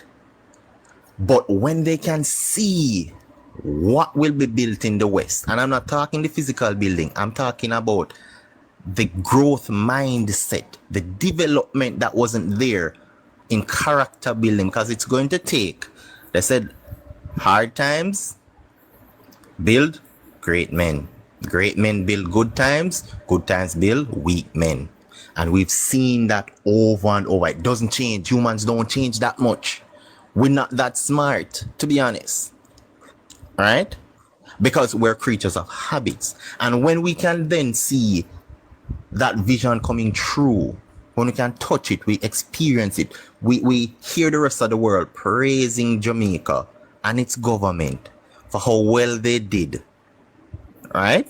And also get a reference point, because let's say, God forbid, a category storm hit the US and we see they don't do as well in terms of preparation. They're going to say, but little Jamaica did do it well with less. And that is going to happen. You are saying that the government is going to do well in this recovery. And you are They will. They are going to benefit politically from it. They will. Wow. And this is the thing with it. The era that we're in is so dynamic, right? Because as I said earlier, it is changing. Slowly it is changing. We still have some tribalistic aspects, no doubt about it. But with time, that goes out the window. And we're seeing it so well. Look in our parliament, neighbor. We have less pre-independence people in our parliament, which means we're getting fresh thinking. I love to look at it. I look at the Middle East, Saudi Arabia and those places, right? Yes. And you look at the age, because far too long we're saying wisdom come with just age. And I say it go. You don't have to reach 70 and 80 if you have wisdom. Yes. Emotional intelligence. You see how we go back to emotional intelligence, right? You have to see what is the need. Know the risk. You make a decision and you stay on it. What we in this generation has falter, neighbor, is that we want to make the decision but don't want to take the consequences.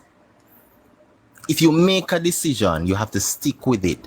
Whether you ban your belly bottom, as my granny would say, or you tough it out. But at the end of the day, you know the result you want. You know how to get it. It's going to take time and discipline. And when the fruits... How would you describe the Prime Minister? What type of person, what type of leader do we have here, sir? How would you sum him up for? Starting with resilience. I think he's a... And compared to me, I think he's a bigger man than I am for some things that he withstand without uttering a word. You have this thing where they said you should have a skin like a rhinoceros. I mean, it's hard, it's tough. You can take the beating and still come out extremely strong. But also, you must be swift and decisive with your decisions. Learn from every mistake. And I think he's learning very well. He's adaptable as well. So resilience, adaptive. I don't want to call him a visionary yet, but let's see on that one. He's also a willful learner. You see, when you have a leader that is willing to learn and take accountability, because for the next 5 years, neighbor, accountability is going to ring our ears. If we think the last election for the last couple months, we did a look at integrity and accountability. Wait until we land back on our feet and we start the rebuilding process. You're going to hear Tom, Dick, and Harry and who knows what come out of them shell and start to again see and attack integrity and accountability. Because it's not something that when you look at it, the opposition throw numbers. It is careless of them. And I don't see one Jamaican call out Mark Golding for just throw a random number of $50 million. $50 million. No, man, he has gotten called out. Here, we did that on this program extensively. No, but I look at when I say it to a neighbor, I'm looking at the traditional media. I remember in our conversation earlier, we said if you infiltrate the system strategically with persons, you can control the narrative, and as such, it will just pass by. So you see how we're tying in our conversation bits and pieces of everything, the snippets we would have dropped, because we don't want nobody lost. It's a full circle conversation. And it ties back to show you. Because really and truly, had Andrew ever said that? Dog name him supper. And giving people a little... Said what? Had he been the person to say, they're looking at giving 50 million and then don't give the 50 million, we're in a serious problem. And him couldn't just come and say it's a slip of a tongue and get away. Because understand this, the political parties have an image, and that image is also changing. In the 60s, 70s coming up, we did hear of Jamaica Labour Party being white man party. That's how they separated the people. Because when you think of it, they don't see you as a Jamaican. They see you as the color of your skin. That still have a little thing. That mindset, even though it's dying down, it's still there. It just moved to a little bit more into a classism. To say, look at that. They don't see these persons as well thinkers, as entrepreneurs, as businessmen, as people of the soil. They look at them to say, okay, you're the upper class. But that thinking is going away slowly. And as I said, with time, neighbor, it will change. No, We're on the conveyor belt. Will I live long enough to see that gap shrink? Will I live long? And as I tell you the truth, I am itching to ask you also to explain to me what is the difference you see between the opposition and the government. What is the difference between these two political parties as far as you see? Put it this way, one party still think that they love the poor, so they always create more poor. What the other one does, neighbor? The party say they love and they create more poor? They create the more poor, because how can you say you love the poor and you create poor? I don't understand that. That is almost because neighbor, you need more poor to control, to be in power. If you empower the people, you less likely can misconstrue information and give disinformation to people. So you have to think of it as a conveyor belt, all right? Or better yet, this going back to slavery, they had to have the production, so they don't educate the slaves. They don't let them think for themselves. You have to create more and more of that, so you keep the empowerment away from them. You don't let them get access to certain things. Because if you want to get and reduce the poor, why you keep putting the country in more debt? Right? Why is that how you empower the people? Is that how you grow an economy, grow a nation? No. But if you look at Andrew, and he has gotten a very tough hand, and he's playing it the best he can. Because I don't know of another prime minister that has never been able to do something directly for himself. Meaning, the moment he took over, he had to be paying debts that he grew up as a boy in and never contribute to. No other prime minister made that. And up to now, he hasn't gotten a time. For example, like let's say Percival, who had some form of foundation in the nation to do something. The rest of the world was growing by close to double digits. Jamaica grew by 0%. Right? Andrew now is paying back so much debt. He's trying to do so much and never get a layup as others did. In fact, the Jamaica Labour Party has a history of always being in power when the nation needs them the most. Right? 2007, they won election. Right after we have the greatest recession in 100 years. 2020, pandemic. We also had several major storms. I'm not calling Melissa. I don't reach to Melissa yet because it's recent. But remember Gustav as well? How much money Gustav cost us? Every single time, the Jamaica Labour Party has been in the right place at the right time. And as soon as we lay some foundation and put some form of structure out the door, because guess what? Jamaica is not a disciplined nation, neighbor. We say we're disciplined, but we don't know the true art of being disciplined. And I beat Jamaica for that. But guess what? We've seen fiscal discipline thanks to the current government. Yes. Right? And what people need to understand. Isn't it amazing, sir, that even in this crisis, the Prime Minister is still in Parliament speaking about being fiscally responsible? Isn't that amazing? We have to. We have to. And give him credit for this. That most people won't. From what I see. But sir, he has laid. I don't think people understand this, you know.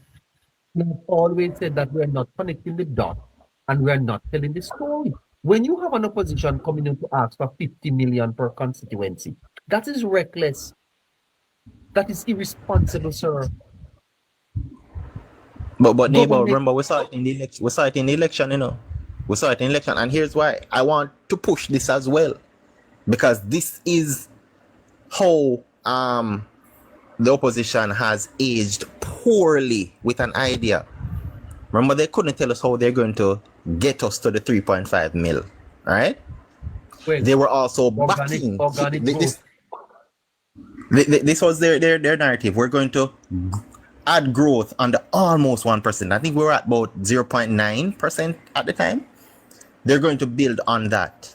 1%. Lo and behold, right? Lo and behold, how would you sustain that with Melissa now? Oh my God!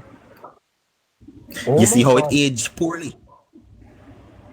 Oh my Where God. would we get the money? And I said this, they would have braff Neighbour with our National Reserve and the NHT. It is guaranteed. Because if you're going to say, 50 million, we're looking at roughly $3.15 billion. Yes. Put it into context. Put it into context. We're getting from CRIF, the insurance, Caribbean insurance, approximately 1.2 billion Jamaican. I think that's about 70 million US, right? We're getting around 150 to 200 million from the cat bond, which equates to 24 billion Jamaican. Okay?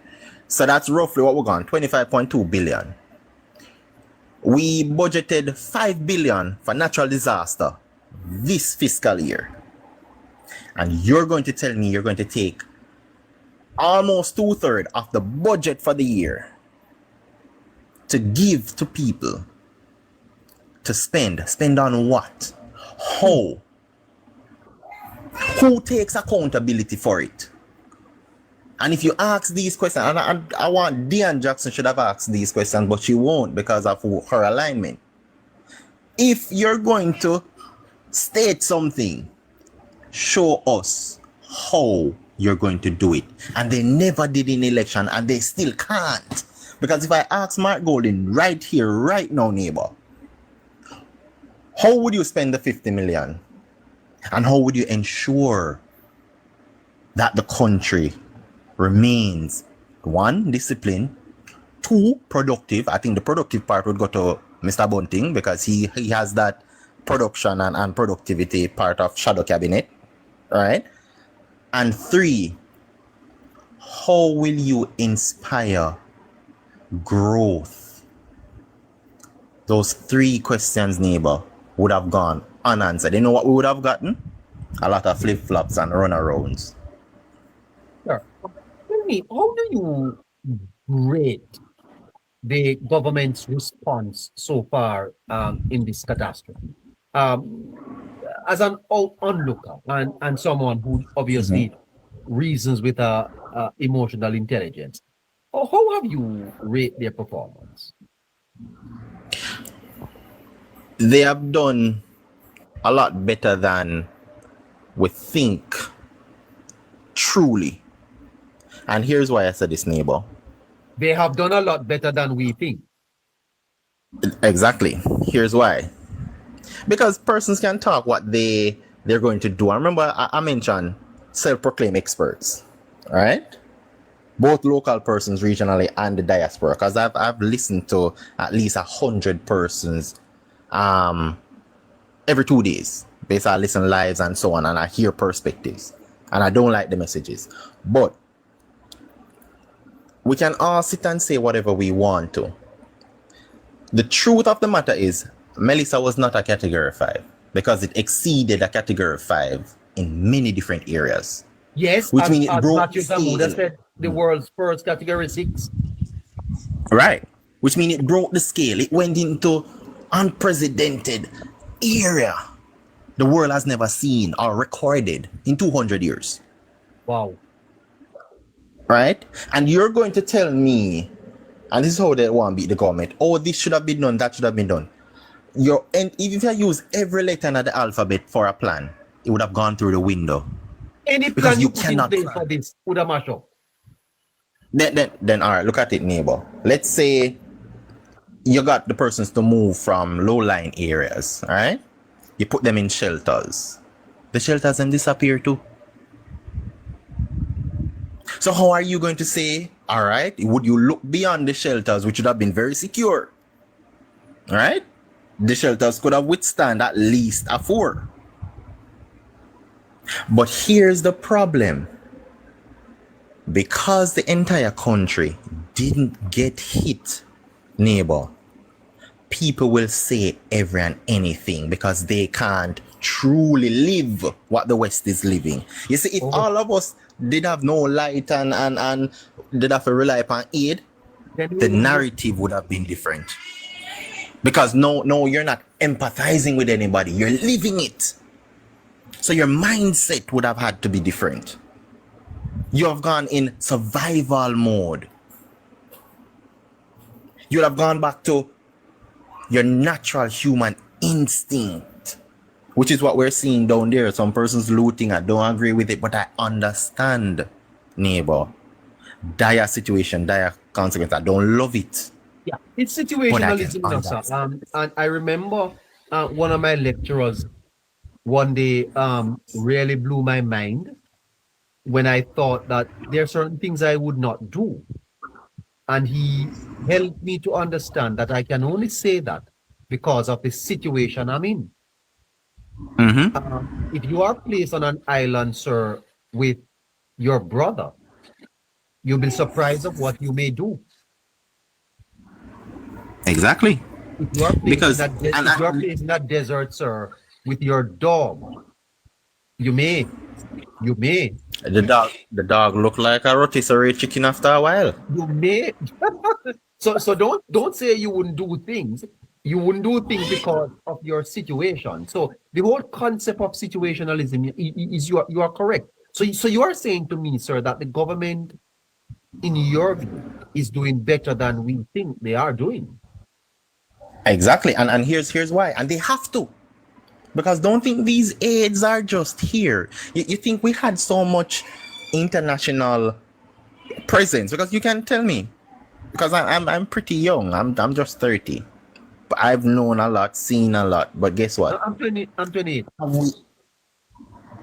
Have we ever had a natural disaster in Jamaica being covered on that magnitude? Not at all. No. Okay. Which means your accountability also has to be even higher than before. In fact, I believe this administration is going to surprise itself. Because guess what? No. You don't have a 1 or 2 country looking at you. The entire world. The world is looking at you. So you have to do it right. And you have no choice. Are we not going to set the precedent, sir? Because who else have managed a category 5 hurricane? Jamaica only. We are the only country in the world that have faced this type of disaster, you know. Yes, and look at it. And again, big up to Nigel. We're the first country to organize a cat bond and also get a payment. We missed it last year with Beryl. We did. Yes. And I don't think people understand what is, because I have one concern with it. The investors would have now finally lost. They wouldn't have gotten the premium and so on, but they would have gotten it previously. The issue will arise now. How will we move forward with another cat bond? Will another cat bond exist? Because now you're asking the persons in the rest of the world to take another risk. They've seen an investment for them gone bad, but save a nation. Yeah. Well, and maybe the premium may be a little higher. The premium will have to be higher. All right, because I think we paid like 1 billion per year for 3 years. And look at it, I'll take the odds all day, every day. I'll pay 3 billion over 3 years, and if push comes to shove, I have a cushion of 24. What an investment for Jamaica. I believe we did get a minimal payout from Beryl as well.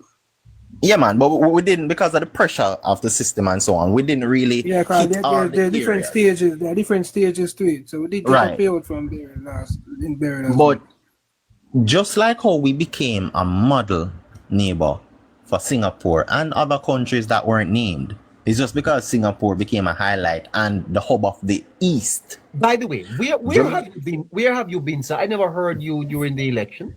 I never heard you. Where have you been? I was, man. You had Navi on the other night, and trust me, Navi and I have been going from live to live to ensure we spread the good word and censor the word to people. May not have been in the mass, but we know the word got to where it should have. All right. And I was also mostly on the ground for like Northwest St. Catherine, because that's really where I'm from. And so on. So I did a lot of groundwork there. Do you have any interest in politics and in representational politics? Do you? It's a decision I've thought to make. Funny enough, I had the offer in 2018, but I said, let me finish my studies first. Let me get that out of the way, and then we'll see what happens. But I had the discussion a few months ago with my family. I get the backing, but I haven't put pen to paper yet. But we'll see in the near future what is to happen. But I'm for community building, so I want to start from the ground up, because if you can change things from the grassroots, neighbor, then it becomes a little easier as you go up. How are we going to move the society away from misinformation to this type of interesting, intriguing conversation that provides them with factual information? How are we going to move the society away from the absurdity, sir? Is there anything that we can do? You have to start with the next generation. They always say don't throw out the baby with the bathwater.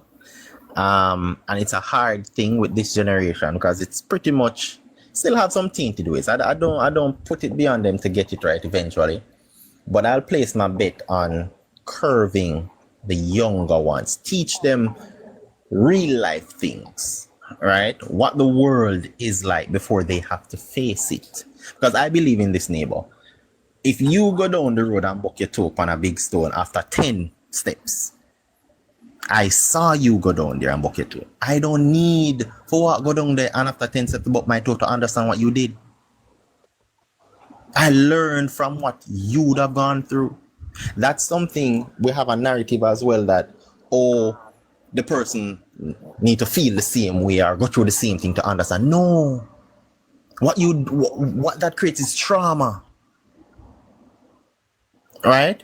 And if you can equip an individual for a situation before, and when I said equipped, it's an empowerment thing. Because I don't believe you should give a man a fish the second time around. I'll give you the fish the first time, but the second time I'm teaching you to fish. Right? And we have to take these things into consideration. Let people think through certain things with information. Let learning be beautiful again. Let wanting to explore, as this generation would say, make it look sexy again. It's the legislation we need. It's learning. Neighbor, that's how humans learn. That's how humans evolve. And the thing is repetition as well. Because if you do something over and over, right, you get better at it. If you feed the brain, if you feed the body with the right substance, because you're going to have two evils, you know. Learn, and this is a Chinese thing. Whichever with the whole thing of yin yang, whichever perception you feed, you choose. So if you want to be down on the other end where you continue to just look at the negative and you feed the negative, you're going to lean to the negative and stick to the negative.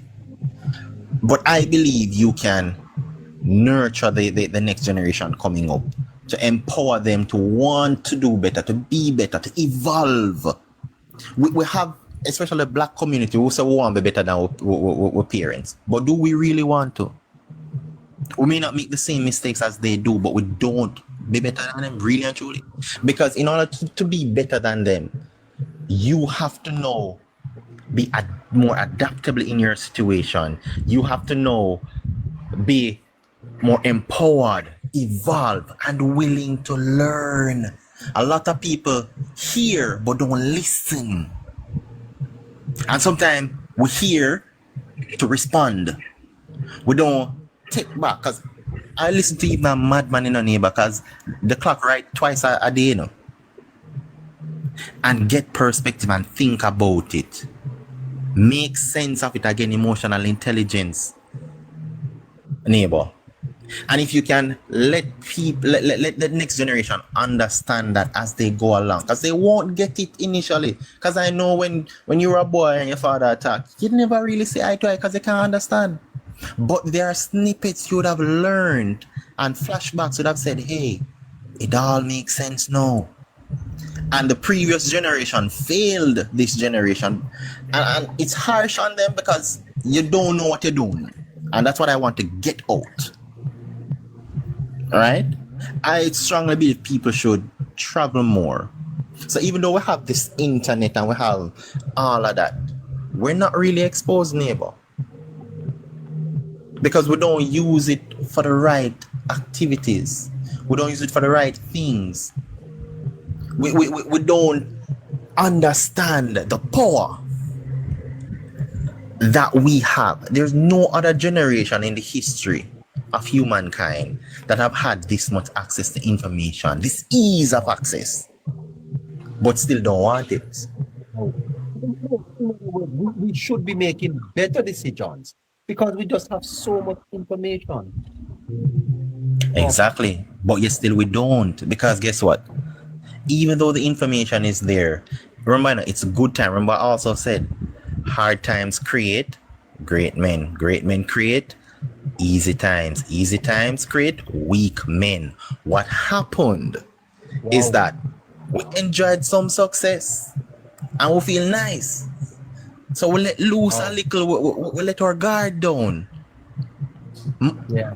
Case in point, males today can't compare to males back then. I'm speaking in terms of man being a man, right? And we've seen so just that in its entity shows that we are weaker now. But guess what? You see them hard times, neighbor? Yes. Because options are being taken away and you have no choice but to become what the situation requires of you,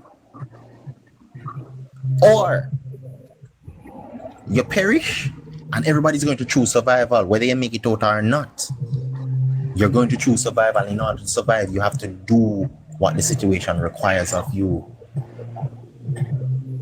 And if the situation requires you to be stronger, to be more educated, to be better, to be more intelligent in your decision, then you have to do it. And when you do it and look back and say, wow, that was a version of me that brought me here now. Because if you look at, again, I'm going to draw back on COVID. Weed lockdown, we never know if we go. So guess what we had to do? Find new ways. Look at it. We have TikTok. Where did it come from? I need to communicate with the rest of the world. Things like that will happen. But we also have to understand there will be a set of persons, great numbers too, that will use things that were made for good intent and move it to a different narrative. And we have to accept that. And that's the first part. Accept it and then change it. Because if you don't accept that that's the reality, then how are you going to change it? And just like now, we've accepted that The narratives are going to be skewed, neighbor. This government is going to get beaten for probably the next 3 years straight. But as long as they don't yield and focus on what is required of them, neighbor, they will be better, because lions don't look when dogs are barking. Understand that. Yeah. You don't get distracted from something that's lesser, that has no real contribution, that makes noise. We drown out the noise and lock in and focus on what we need to do. Because guess what? I truly never thought a fourth term would have been possible. And God forbid, I said the only thing that could have stopped this government from getting the first time ever 2 to 3% economical growth would have been a major devastation, and sadly it is here. I had that conversation with my best friend. I said that's the only thing, because of how we're positioned. We've pivoted, we tightened the belt for 9 years, and now we lay the foundation and we can at least step forward with some confidence, with some reassurance, and with cushion, because guess what? Our national reserves have never been higher, for example, neighbor. And we not reach nowhere yet. But this now, we get a reality check. But we have the persons, I believe, in the right areas. And we will continue to find people who are even better to do great things and get us to a new level. Because understand this, the pleasures, the good thing of doing great work is more great work. So the more you go, the stronger you get, the more educated you are, the more intelligent you are, the better you become. You now have to then outdo yourself. And I think this administration have to focus on what it has done before. Remind the people what they have achieved. Remind them, give them confidence, give them hope, because if you take hope away from humans, you take everything away. And we have the hope, neighbor. We see the track record. The entire world went on to lockdown, and we came out even better, right? We came out reducing our debt. The country locked down for 2 years, and the country still reduced its debt, neighbor. Then you can really don't have the confidence as a person to not say, yes, they can do this. No, the catastrophe is unprecedented, as we know. So was COVID. Did we have a reference point? No. We became the model. So why we can't become the model again? Why we can't? We always say Jamaica look about with Talawa, and the world looks upon us. Let them look upon us again for real leadership this time. Not as government, but as a people. As one nation. And again, we're gonna have the noise, we're gonna have the empty barrels, we're gonna have the distractors. But just like down I came and I spark with race horse, so they put on the blinders on the horse. It's not just the government alone need to have on the blinders, neighbor.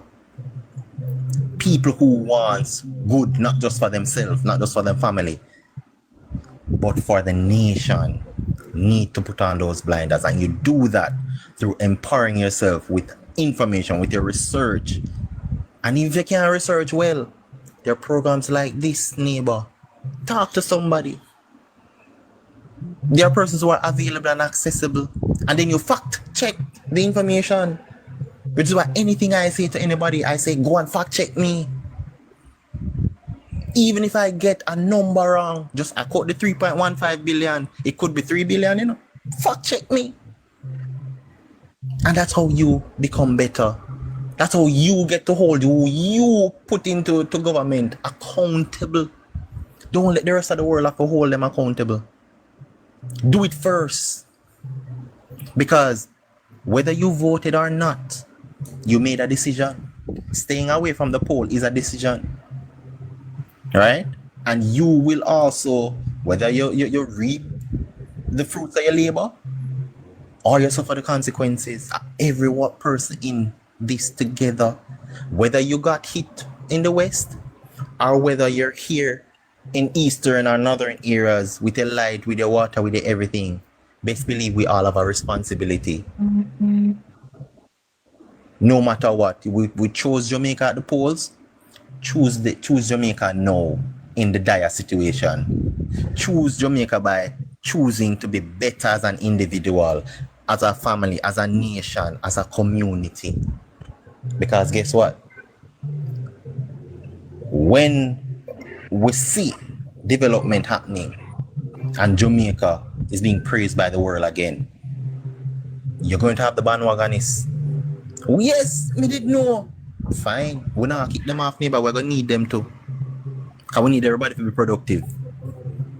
Especially in a time like this. The Prime Minister has called upon those least affected areas to try to double down. It sounds like a lot. But we can do it. We maybe not going to hit the number, but we're going to surprise ourselves. How do you inspire the people though in the affected areas to have a positive mindset within the struggles that they have now? Well, understand this, neighbor. You have to first remove them from the noise. All right? Let them, and by removing them, I'm not speaking physically, mentally. And that is where hope comes in. You have to give them the plan in order to lead in a neighbor. If people don't buy into what you're showing, what you're saying, they better ain't about a lead. So if you can lay it out to the persons, let them think on it. Don't force it on them throat. Bring them apart. Let them be a part of the process. Don't make it be top-down management. Don't make them feel like, oh, this will come from just government. No. And this is where I call on councillors. Less so MPs, because where I want to go, grassroots neighbor. I'm doing it community by community. Each council probably have maybe 5 to 7 communities. It's easier to reach out to them. Let them see the vision. Let them buy into it. Let them be a part of the process. And I say this. Had a conversation recently, real quickly. I said if it was up to me. Hold on for me, please. Hold on, please. Mm-hmm. Hold on. Neighbor? Sorry. Before you pause, Harry, do you have it in you to do another hour with us? Are you hearing me? Yeah, I can. Okay, so I will sponsor this hour, but Harry, I'm asking you to move in with us. Okay.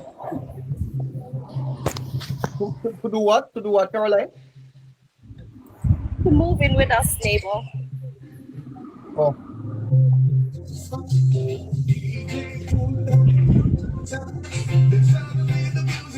Oh, Richard Stevenson.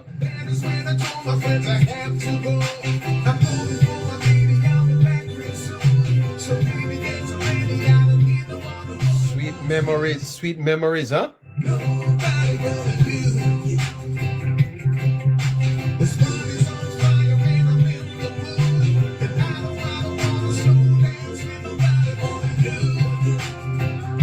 Slow dance with nobody but you.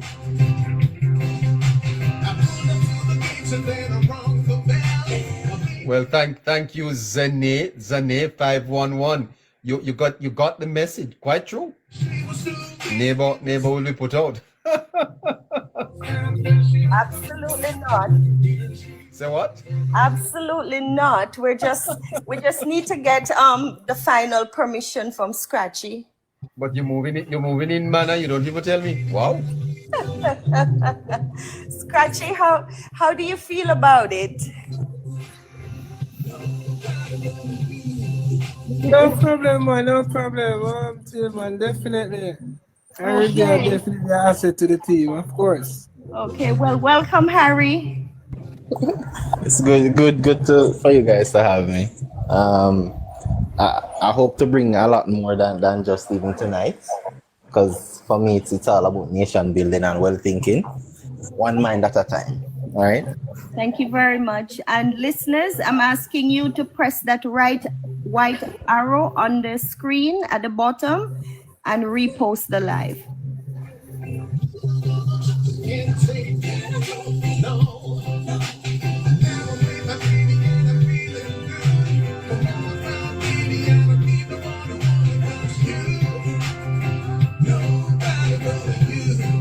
Well, I tell you something, I won't be here tomorrow at 9.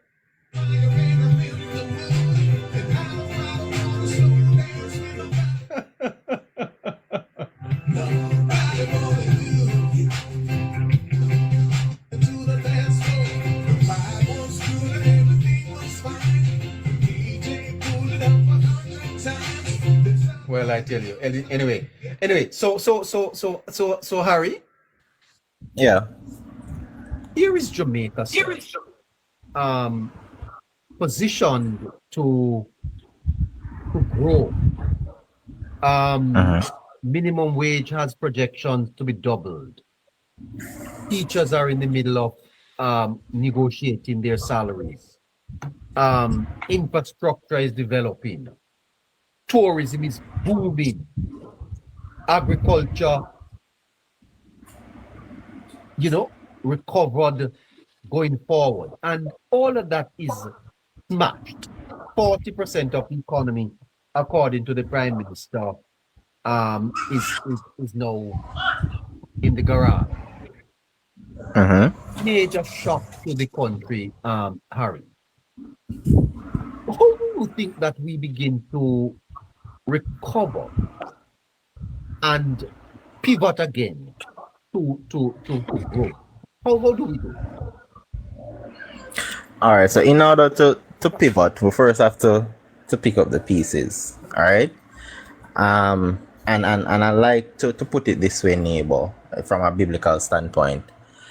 When the wall at Jerusalem, I believe it was, that was being built, there are so many different pieces being put together. And those pieces for me are each and every citizen in Jamaica. We play a part. You may not be well-run and nice and shiny. You may not be the strongest. But best believe in that wall, your piece, you as that piece, may fit into an area that may help to hold up that wall. And for me, that wall represents the success, the moving, to get back to normalcy and beyond. Here's why. And you touch a little in terms of mentioning agriculture. I don't think many persons remember the fact that, yes, Beryl, hit us hard. Ending of August, we recovered. That sector, agricultural sector, recovered. But they didn't just recover, Neighbour. We've lost him.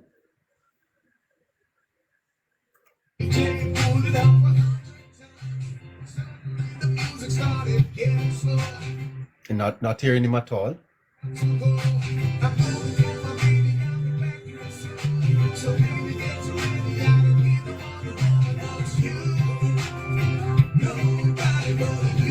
Top of the night to you. It's 5 minutes to 11.